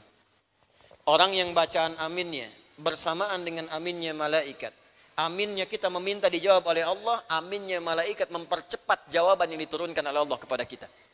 Jadi kalau ketika kita mengatakan amin, tuh malaikat ikutan amin. Itu hadis Nabi, awas. Kalau Nabi menyampaikan berita gaib, kita percaya, pakai iman. Jangan semua pengen dijangkau akal. Kok nggak kedengeran aminnya malaikat? Kalau kedengeran, ente nggak jadi sholat, Joni. Amin, amin. Udah internet bolong gitu kan. Amin. Amin. Man wafaqa ta'minu ta'minal malaikat. Siapa yang aminnya bersamaan dengan amin malaikat, ghufira lahu ma taqaddama min dzambi. Hadis sahih. Maka dia dapat bonus seketika dosa-dosa yang ia pernah kerjakan sampai detik itu langsung diampuni oleh Allah Subhanahu wa taala. Wah, saya membayangkan kalau salatnya benar itu, Pak. Sejak baca iftitah, Allahumma ba'id baini wa baina khataayaya kama ba'adta bainal masyriqi wal maghribi. Ya Allah, aku merasa punya banyak dosa. Aku akui banyak salahnya. Terus dibayangkan salah-salahnya. Maka mohon ya Allah, jika ini salat terakhir dalam hidupku, jadikan aku dan dosaku terhapuskan. Jauhkan aku dengan dosaku sebagaimana Engkau jauhkan timur dengan barat yang tidak pernah bertemu. Allahumma naqqini minal khataaya kama yunaqqa thawbul abyadu minad danas. Ya Allah, jika memang dosa itu begitu pekat, maka mohon bersihkan seperti pakaian dibersihkan dari noda. Allahumma naqqini minal khataaya bil ma'i wal thalji wal barad. Allahumma ghsilhu bil ma'i wal thalji wal barad. Ya Allah, jika memang dia begitu lekat, maka mohon walaupun dengan air yang dingin bersihkan dan hilangkan dosa itu dariku. Aku enggak ingin tampak di hari kiamat, ya Allah.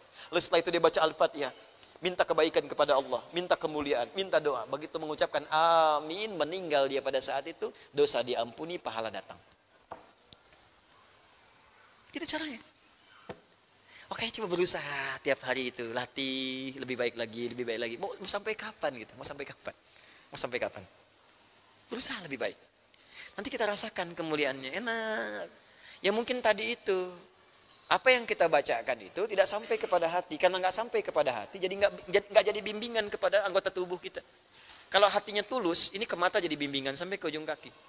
Jelas ya? Nah, ini kalimat amin. Yang terakhir di amin ini, bagian keduanya, berapa harokat baca amin dibacakan? Amin. 2 harokat. Amin. 4 harokat.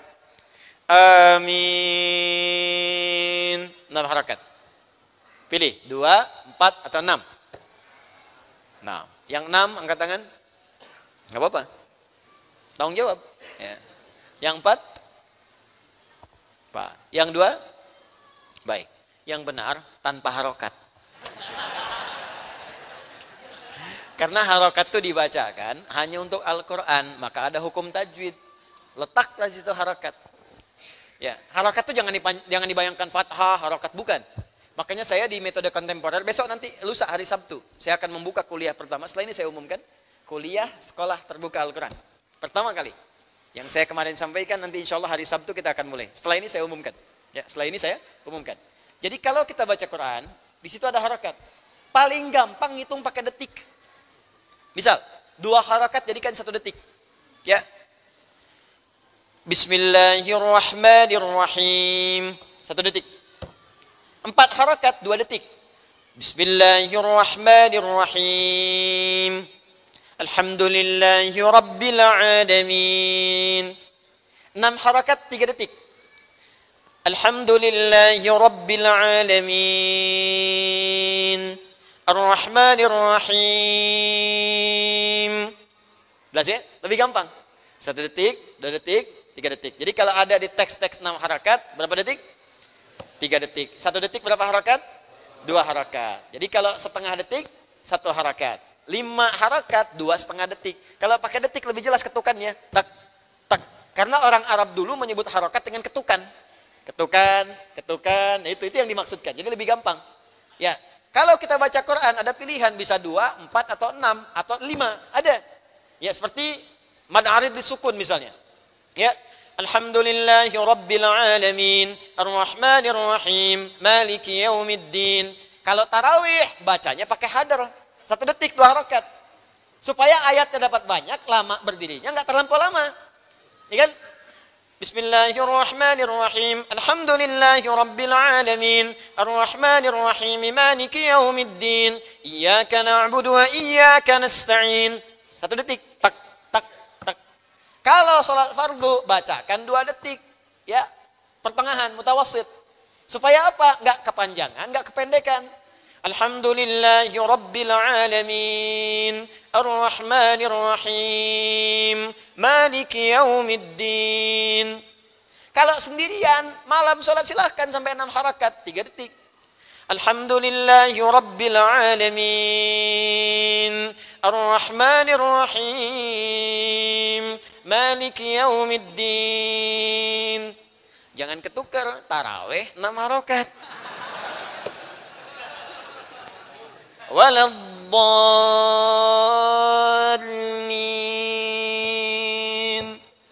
Amin. Alif lam mim. Oh, udah nggak kuat. Ya. Nah, tapi kalau di luar Quran, hukum harakat tidak berlaku. Hanya ada kepantasan saja, cocoknya pendek atau panjang. Contoh adzan. Adzan kan bukan lafaz Quran, tapi adzan harus pakai bahasa Arab. Makanya dalam kalimat Allah di situ bisa panjang, bisa pendek tanpa batas. Allahu Akbar, Allahu Akbar. Pendek kan? Tapi begitu menyebutkan yang kedua, Allah, silahkan sepanjang-panjangnya. Ya, sampai mau habis napas. Salah, kalau di Quran nggak boleh panjang-panjang, matafi 2 harakat. Tapi dalam adzan bebas. Hayya 'alal falah. Salat ada dalam Quran, tapi dalam adzan bebas. Hayya 'alas salah. Nggak harus dipatok, nggak bisa 2 harakat, matafi. Kasihan yang adzan. Hayya 'alas salah. Nggak beres-beres tuh. Cepat, terlalu singkat. Jelas ya? Nah, amin pun begitu. Jadi kalau ingin pendek, boleh. Amin. Cukup. Amin. Amin. Jelas? Tapi lihat kepantasan. Sekiranya bisa menyesuaikan dengan irama imam dan keadaan makmum pada umumnya. Karena itu indahnya dalam sholat, suara imam itu akan diiringi dengan volume amin yang sesuai dengan suaranya. Gak pernah ada imam baca kencang, aminnya pelan. Dan tidak juga imamnya pelan, aminnya kencang. Selalu akan seimbang. Coba antum ikuti. Ghairil maghdubi alaihim waladdallin.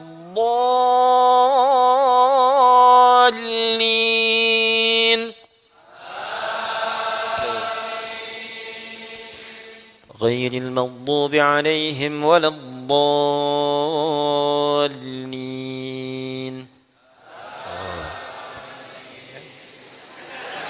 Benar kan? Gak ada imam pelan makmum kencang. Ghairil maghdubi alaihim waladdallin. Amin. Biasanya kode tuh, kode. Kalau rakaat panjang pertama, rakaat pertama imam kepanjangan, maka rakaat kedua makmum mulai ngasih kode. Ya, yang dehem, yang macam-macam, yang aminnya panjang, kencang. Nah, tapi sholat bukan permainan, sholat ibadah. Ya, jelas sampai sini? Baik. Nah, ini bahasan kita selesailah. Kita membahas wujuhul i'rab, tinggal ahkam syar'iyyah. Nah, sebelum masuk ke ahkam syar'iyyah, karena ini pertemuan yang selanjutnya, saya ingin menyampaikan dulu pengumuman kepada Bapak Ibu sekalian. Pertama, singkat saja. Seperti saya janjikan di beberapa hari lalu, bahwa insya Allah kita akan mulai mengeksekusi rencana kita untuk belajar Al-Quran secara sungguh-sungguh. Serius. Mustahil kita bisa mengamalkan Al-Quran kalau tidak mengetahui isi Al-Quran. Kalau kita tidak tahu isi Al-Quran, maka kita berusaha mencari mushaf. Tapi kan mushaf gak bisa dibawa ke setiap tempat. Yang paling gampang kita bisa hafalkan itu sehingga Quran menjadi bagian yang menyinari tubuh kita dan tindakan kita. Insya Allah, seperti saya sampaikan, akan dieksekusi harapan kita untuk berusaha menghafal Quran. Saya bikin 2 metode. Pertama, karantina yang 30 juz itu 30 hari dengan masa induksi 10 hari. Yang kedua, ini yang terbuka untuk semua dan nyaman, bisa dikerjakan dimanapun. Tapi sistemnya saya kontrol dengan rapi, sehingga saya bentuk seperti halnya sekolah. Dan kalau tidak serius, gak usah ikut. Ya, gak usah ikut. Nanti insya Allah kuliah perdananya, itu pembukaannya akan dibuka di hari Sabtu. Hari apa? Sabtu. Tanggal berapa? Nah, saya kan belum kasih info ya. Jadi tidak usah mengarang. Lusa. Sekarang tanggal berapa? 17. Besok 17 Jumat ya. Sabtu 18. Jadi hari Sabtu, lusa. Kalau sudah hitungan Hijriah sekarang masuk Jumat, jadi ngitungnya besok, gitu kan? Tapi kalau hitungan hari ngitungnya lusa. Insya Allah di tanggal 18 di hari Sabtu Januari kita akan memulai kuliah perdana, kuliah umum terbuka. Ini karena terbuka, siapa saja boleh ikut, ini tanpa batas. Ya, baik yang anak kecil, remaja, dewasa, yang sudah sepuh boleh ikut. Yang saya ajarkan nanti ada 3. 1, keutamaan Al-Quran, secara singkat, karena sudah banyak saya terangkan. Kenapa mesti menghafal Quran? Apa hubungan Quran dengan ketentraman hidup dunia? Kebahagiaan dan kesempurnaan nikmat saat di akhirat. Secara singkat nanti saya sampaikan, hanya 15 sampai 30 menit saja. Setelah itu, saya ajarkan metode cepat tajwid praktis. Ya, bagaimana? Ya. Bagaimana memahami kaidah. Jadi nanti kalau bertemu guru manapun, insya Allah kita bisa mengikuti dengan cepat. Saya tidak mengajarkan hafalan. Ini ikhfa, ini idgham, ini munfasil, ini muttasil. Itu juga orang bisa menghafal. Yang saya ajarkan pemahaman. Kalau begini jadi muttasil, kalau begini munfasil. Kalau tutup ini arid disukun, ini dibuka, sukunnya lepas. Ya. Baik. Yang terakhir adalah metode untuk perangkat menghafal. Bagaimana menghafal secara santai dan tanpa sadar setelah selesai kita hafal Quran. Ya, memang kan harus selesai dulu, setelah selesai hafal Quran, kan? Nah, cuman kapan itu hafalnya? Seperti apa santainya? Tak terasa nanti. Tiba-tiba Anda 1 bulan udah hafal 1,5 juz aja, saking santainya. Dapat. Nanti kita sudah urutkan. Nah besok, lusa itu, Sabtu, itu masih kuliah umum, semua bisa ikut. Tapi setelah itu, saya sudah siapkan sistem registrasi, ada adminnya, ada semuanya, dan Anda harus mulai terdaftar kalau ingin serius. Karena di situ akan dipantau, ada setorannya, ada nanti kontrolnya, ada wisudanya, ada ijazahnya, ada sertifikatnya, ada tahsinnya. Ya, itu nanti akan berlangsung setiap tahun karena targetnya setiap wisuda setahun. Kalau ingin cepat 30 hari, kalau ingin santuy ya sekitar 1 tahun lah. Ya. Nah. Tapi kalau udah registrasi Anda nggak bisa main-main. Ya besok kuliah umum nggak apa-apa. Tapi kalau sudah mau masuk, ingin ikut silahkan ikut. Sama-sama kita jadi ahli Quran, menghafal bareng-bareng. Ya, dan saya nggak seperti sekolah lain. Pada umumnya. Nanti besok saya terangkan lah lebih tepatnya seperti apa. Ya Ustadz, apakah ada biayanya, apakah ada SPP-nya? Nanti besok saya terangkan. Tapi nggak akan ada SPP seperti yang misalnya umum, tidak. Karena saya tidak akan pernah bertransaksi dengan Al-Quran. Paling-paling saya latih Anda beramal. Teman-teman, kita mau kumpul tempat ini. Di tempat ini mungkin nanti kita kumpul sewa tempat. Kita mau iuran ini sewa tempatnya, siap, kan? Teman-teman yang ada admin mungkin beli ini perlengkapan gini, ini kita wakafkan langsung karena Allah jadi amal soleh kita. Bisa ya sudah kita kerjakan. Kalau nggak ada nggak perlu iuran. Kalau saya punya uang cetak musaf saya cetak. Kalau kita mau sama-sama ya kita di situ sama-sama cetak. Jadi itu sistem saya. Dan saya tidak menarik sedikit pun dari Anda kecuali nanti yang menjadi amal soleh untuk Anda. Misal, teman-teman kita wakaf, yang registrasi syaratnya nggak ada apa-apa kecuali wakaf saja. Wakaf itu kita serahkan lagi pada orang supaya mereka menghafal lagi. Anda yang belum punya ini dapatkan hasil dari orang lain supaya Anda bisa belajar dengan baik.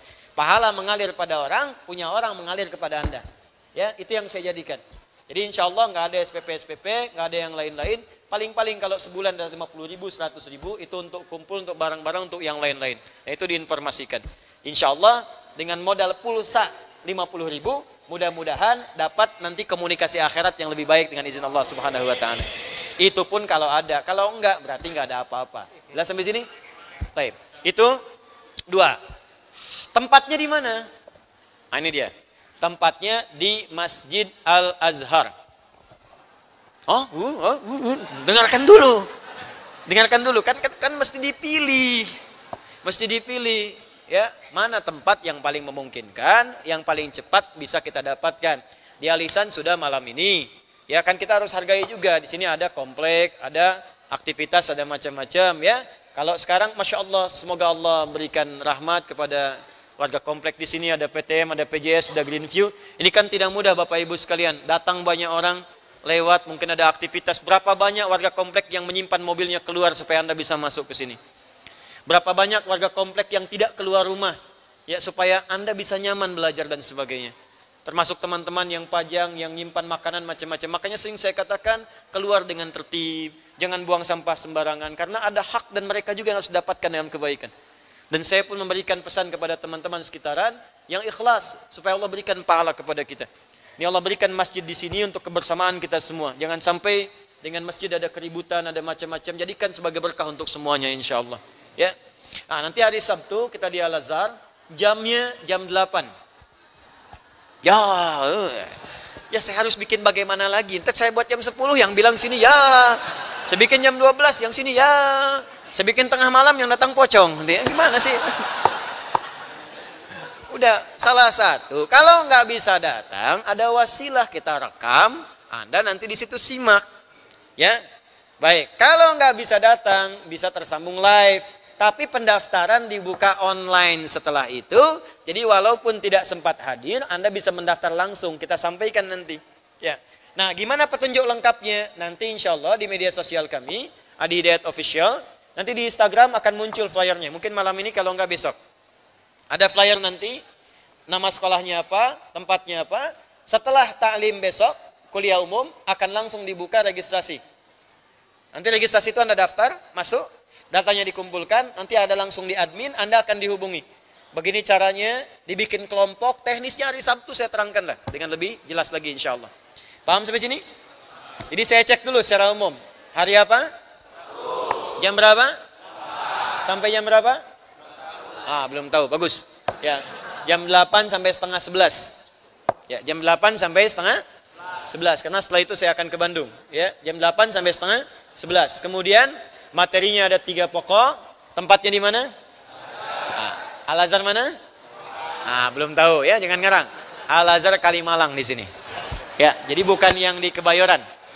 Ya, bukan di Kebayoran, bukan di Bintaro, tapi yang di Kalimalang. Ya, mudah-mudahan dengan taklim di situ kali itu tidak malang lagi gitu ya. Nah, yang di sini di samping. Paham ya? Baik. Terakhir, Kamis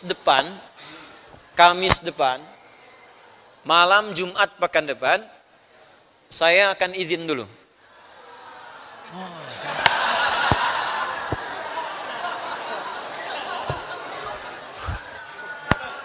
Bu, ibu kalau mau datang, silahkan. Cuman saya nggak ada gitu. Saya mau ke Korea dulu, ya. Sebentar, ntar pulang lagi. Ya, Korea, Cipanas, sanaan dikit. Ya. Saya mau persiapan, mau ke Korea dulu. Dan teman-teman di Korea, insya Allah, saya akan berada di Busan, insya Allah. Dan kita berjumpa di sana. Kita tersambung nanti dari sana. Simak dulu Bu ya, dengan baik. Jadi malam Jumat pekan depan, sementara saya tidak bisa mengisi, kita libur dulu. Nanti kita sambung lagi di Jumat berikutnya. Tapi insya Allah, materi-materi itu akan tersambung nanti dari Korea ke kita. Dan kita akan menyapa teman-teman dari sana yang boleh jadi menginspirasi kita yang ada di sini insya Allah. Ya, nama sekolahnya tahu? Ya.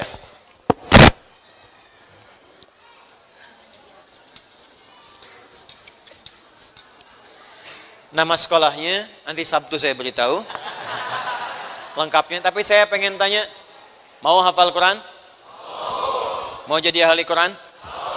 Ya, mau sama-sama berusaha jadi ahli Quran? Baik.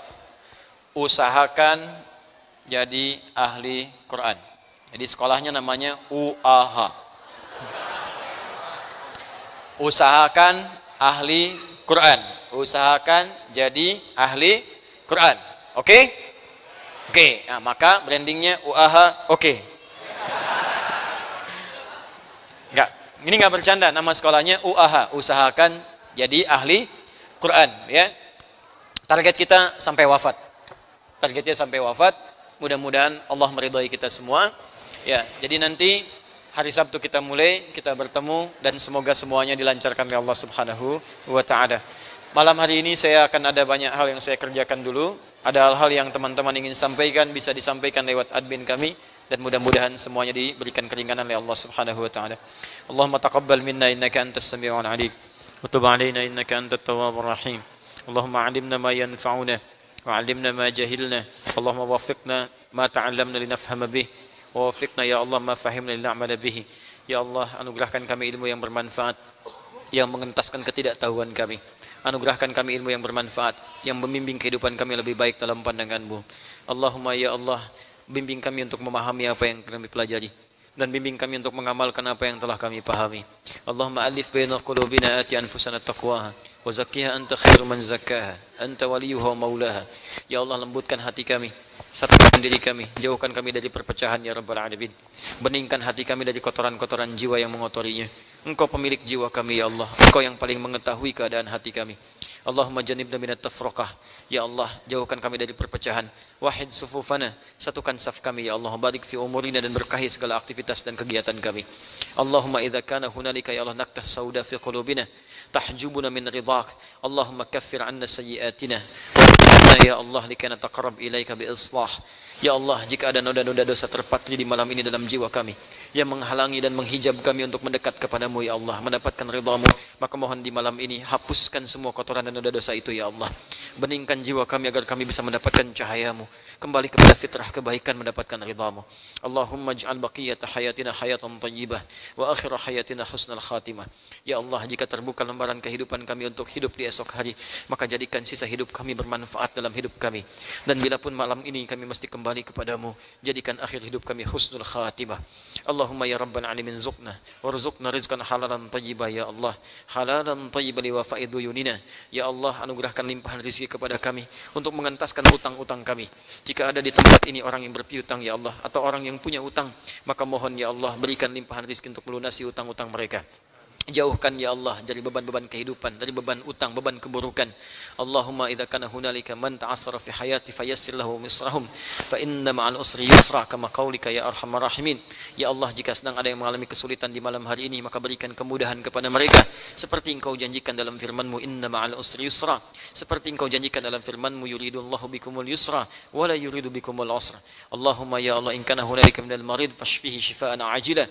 Jika ada di antara kami orang yang sakit atau keluarganya, kerabatnya, maka mohon sembuhkan dengan kesembuhan terbaik. Allahumma rabbana atina fid dunya hasanah wa fil akhirati hasanah wa qina adzabannar. Allahumma ya Allah, Allahumma ya rabbal alamin, Allahumma ya arhamar rahimin, irhamna fid dunya wal akhirah.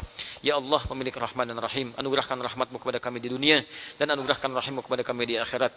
Allahumma barik ya Allah biladana Indonesia wa taj'alha ya Allah, ij'alha balatan thayyibatan wa anta tarda anha. Ya Allah, jadikan negeri kami Indonesia balatun thayyibatun dan Engkau ridha dengannya. Ya Allah, bimbing para pemimpin kami agar bersikap adil dalam kepemimpinan mereka.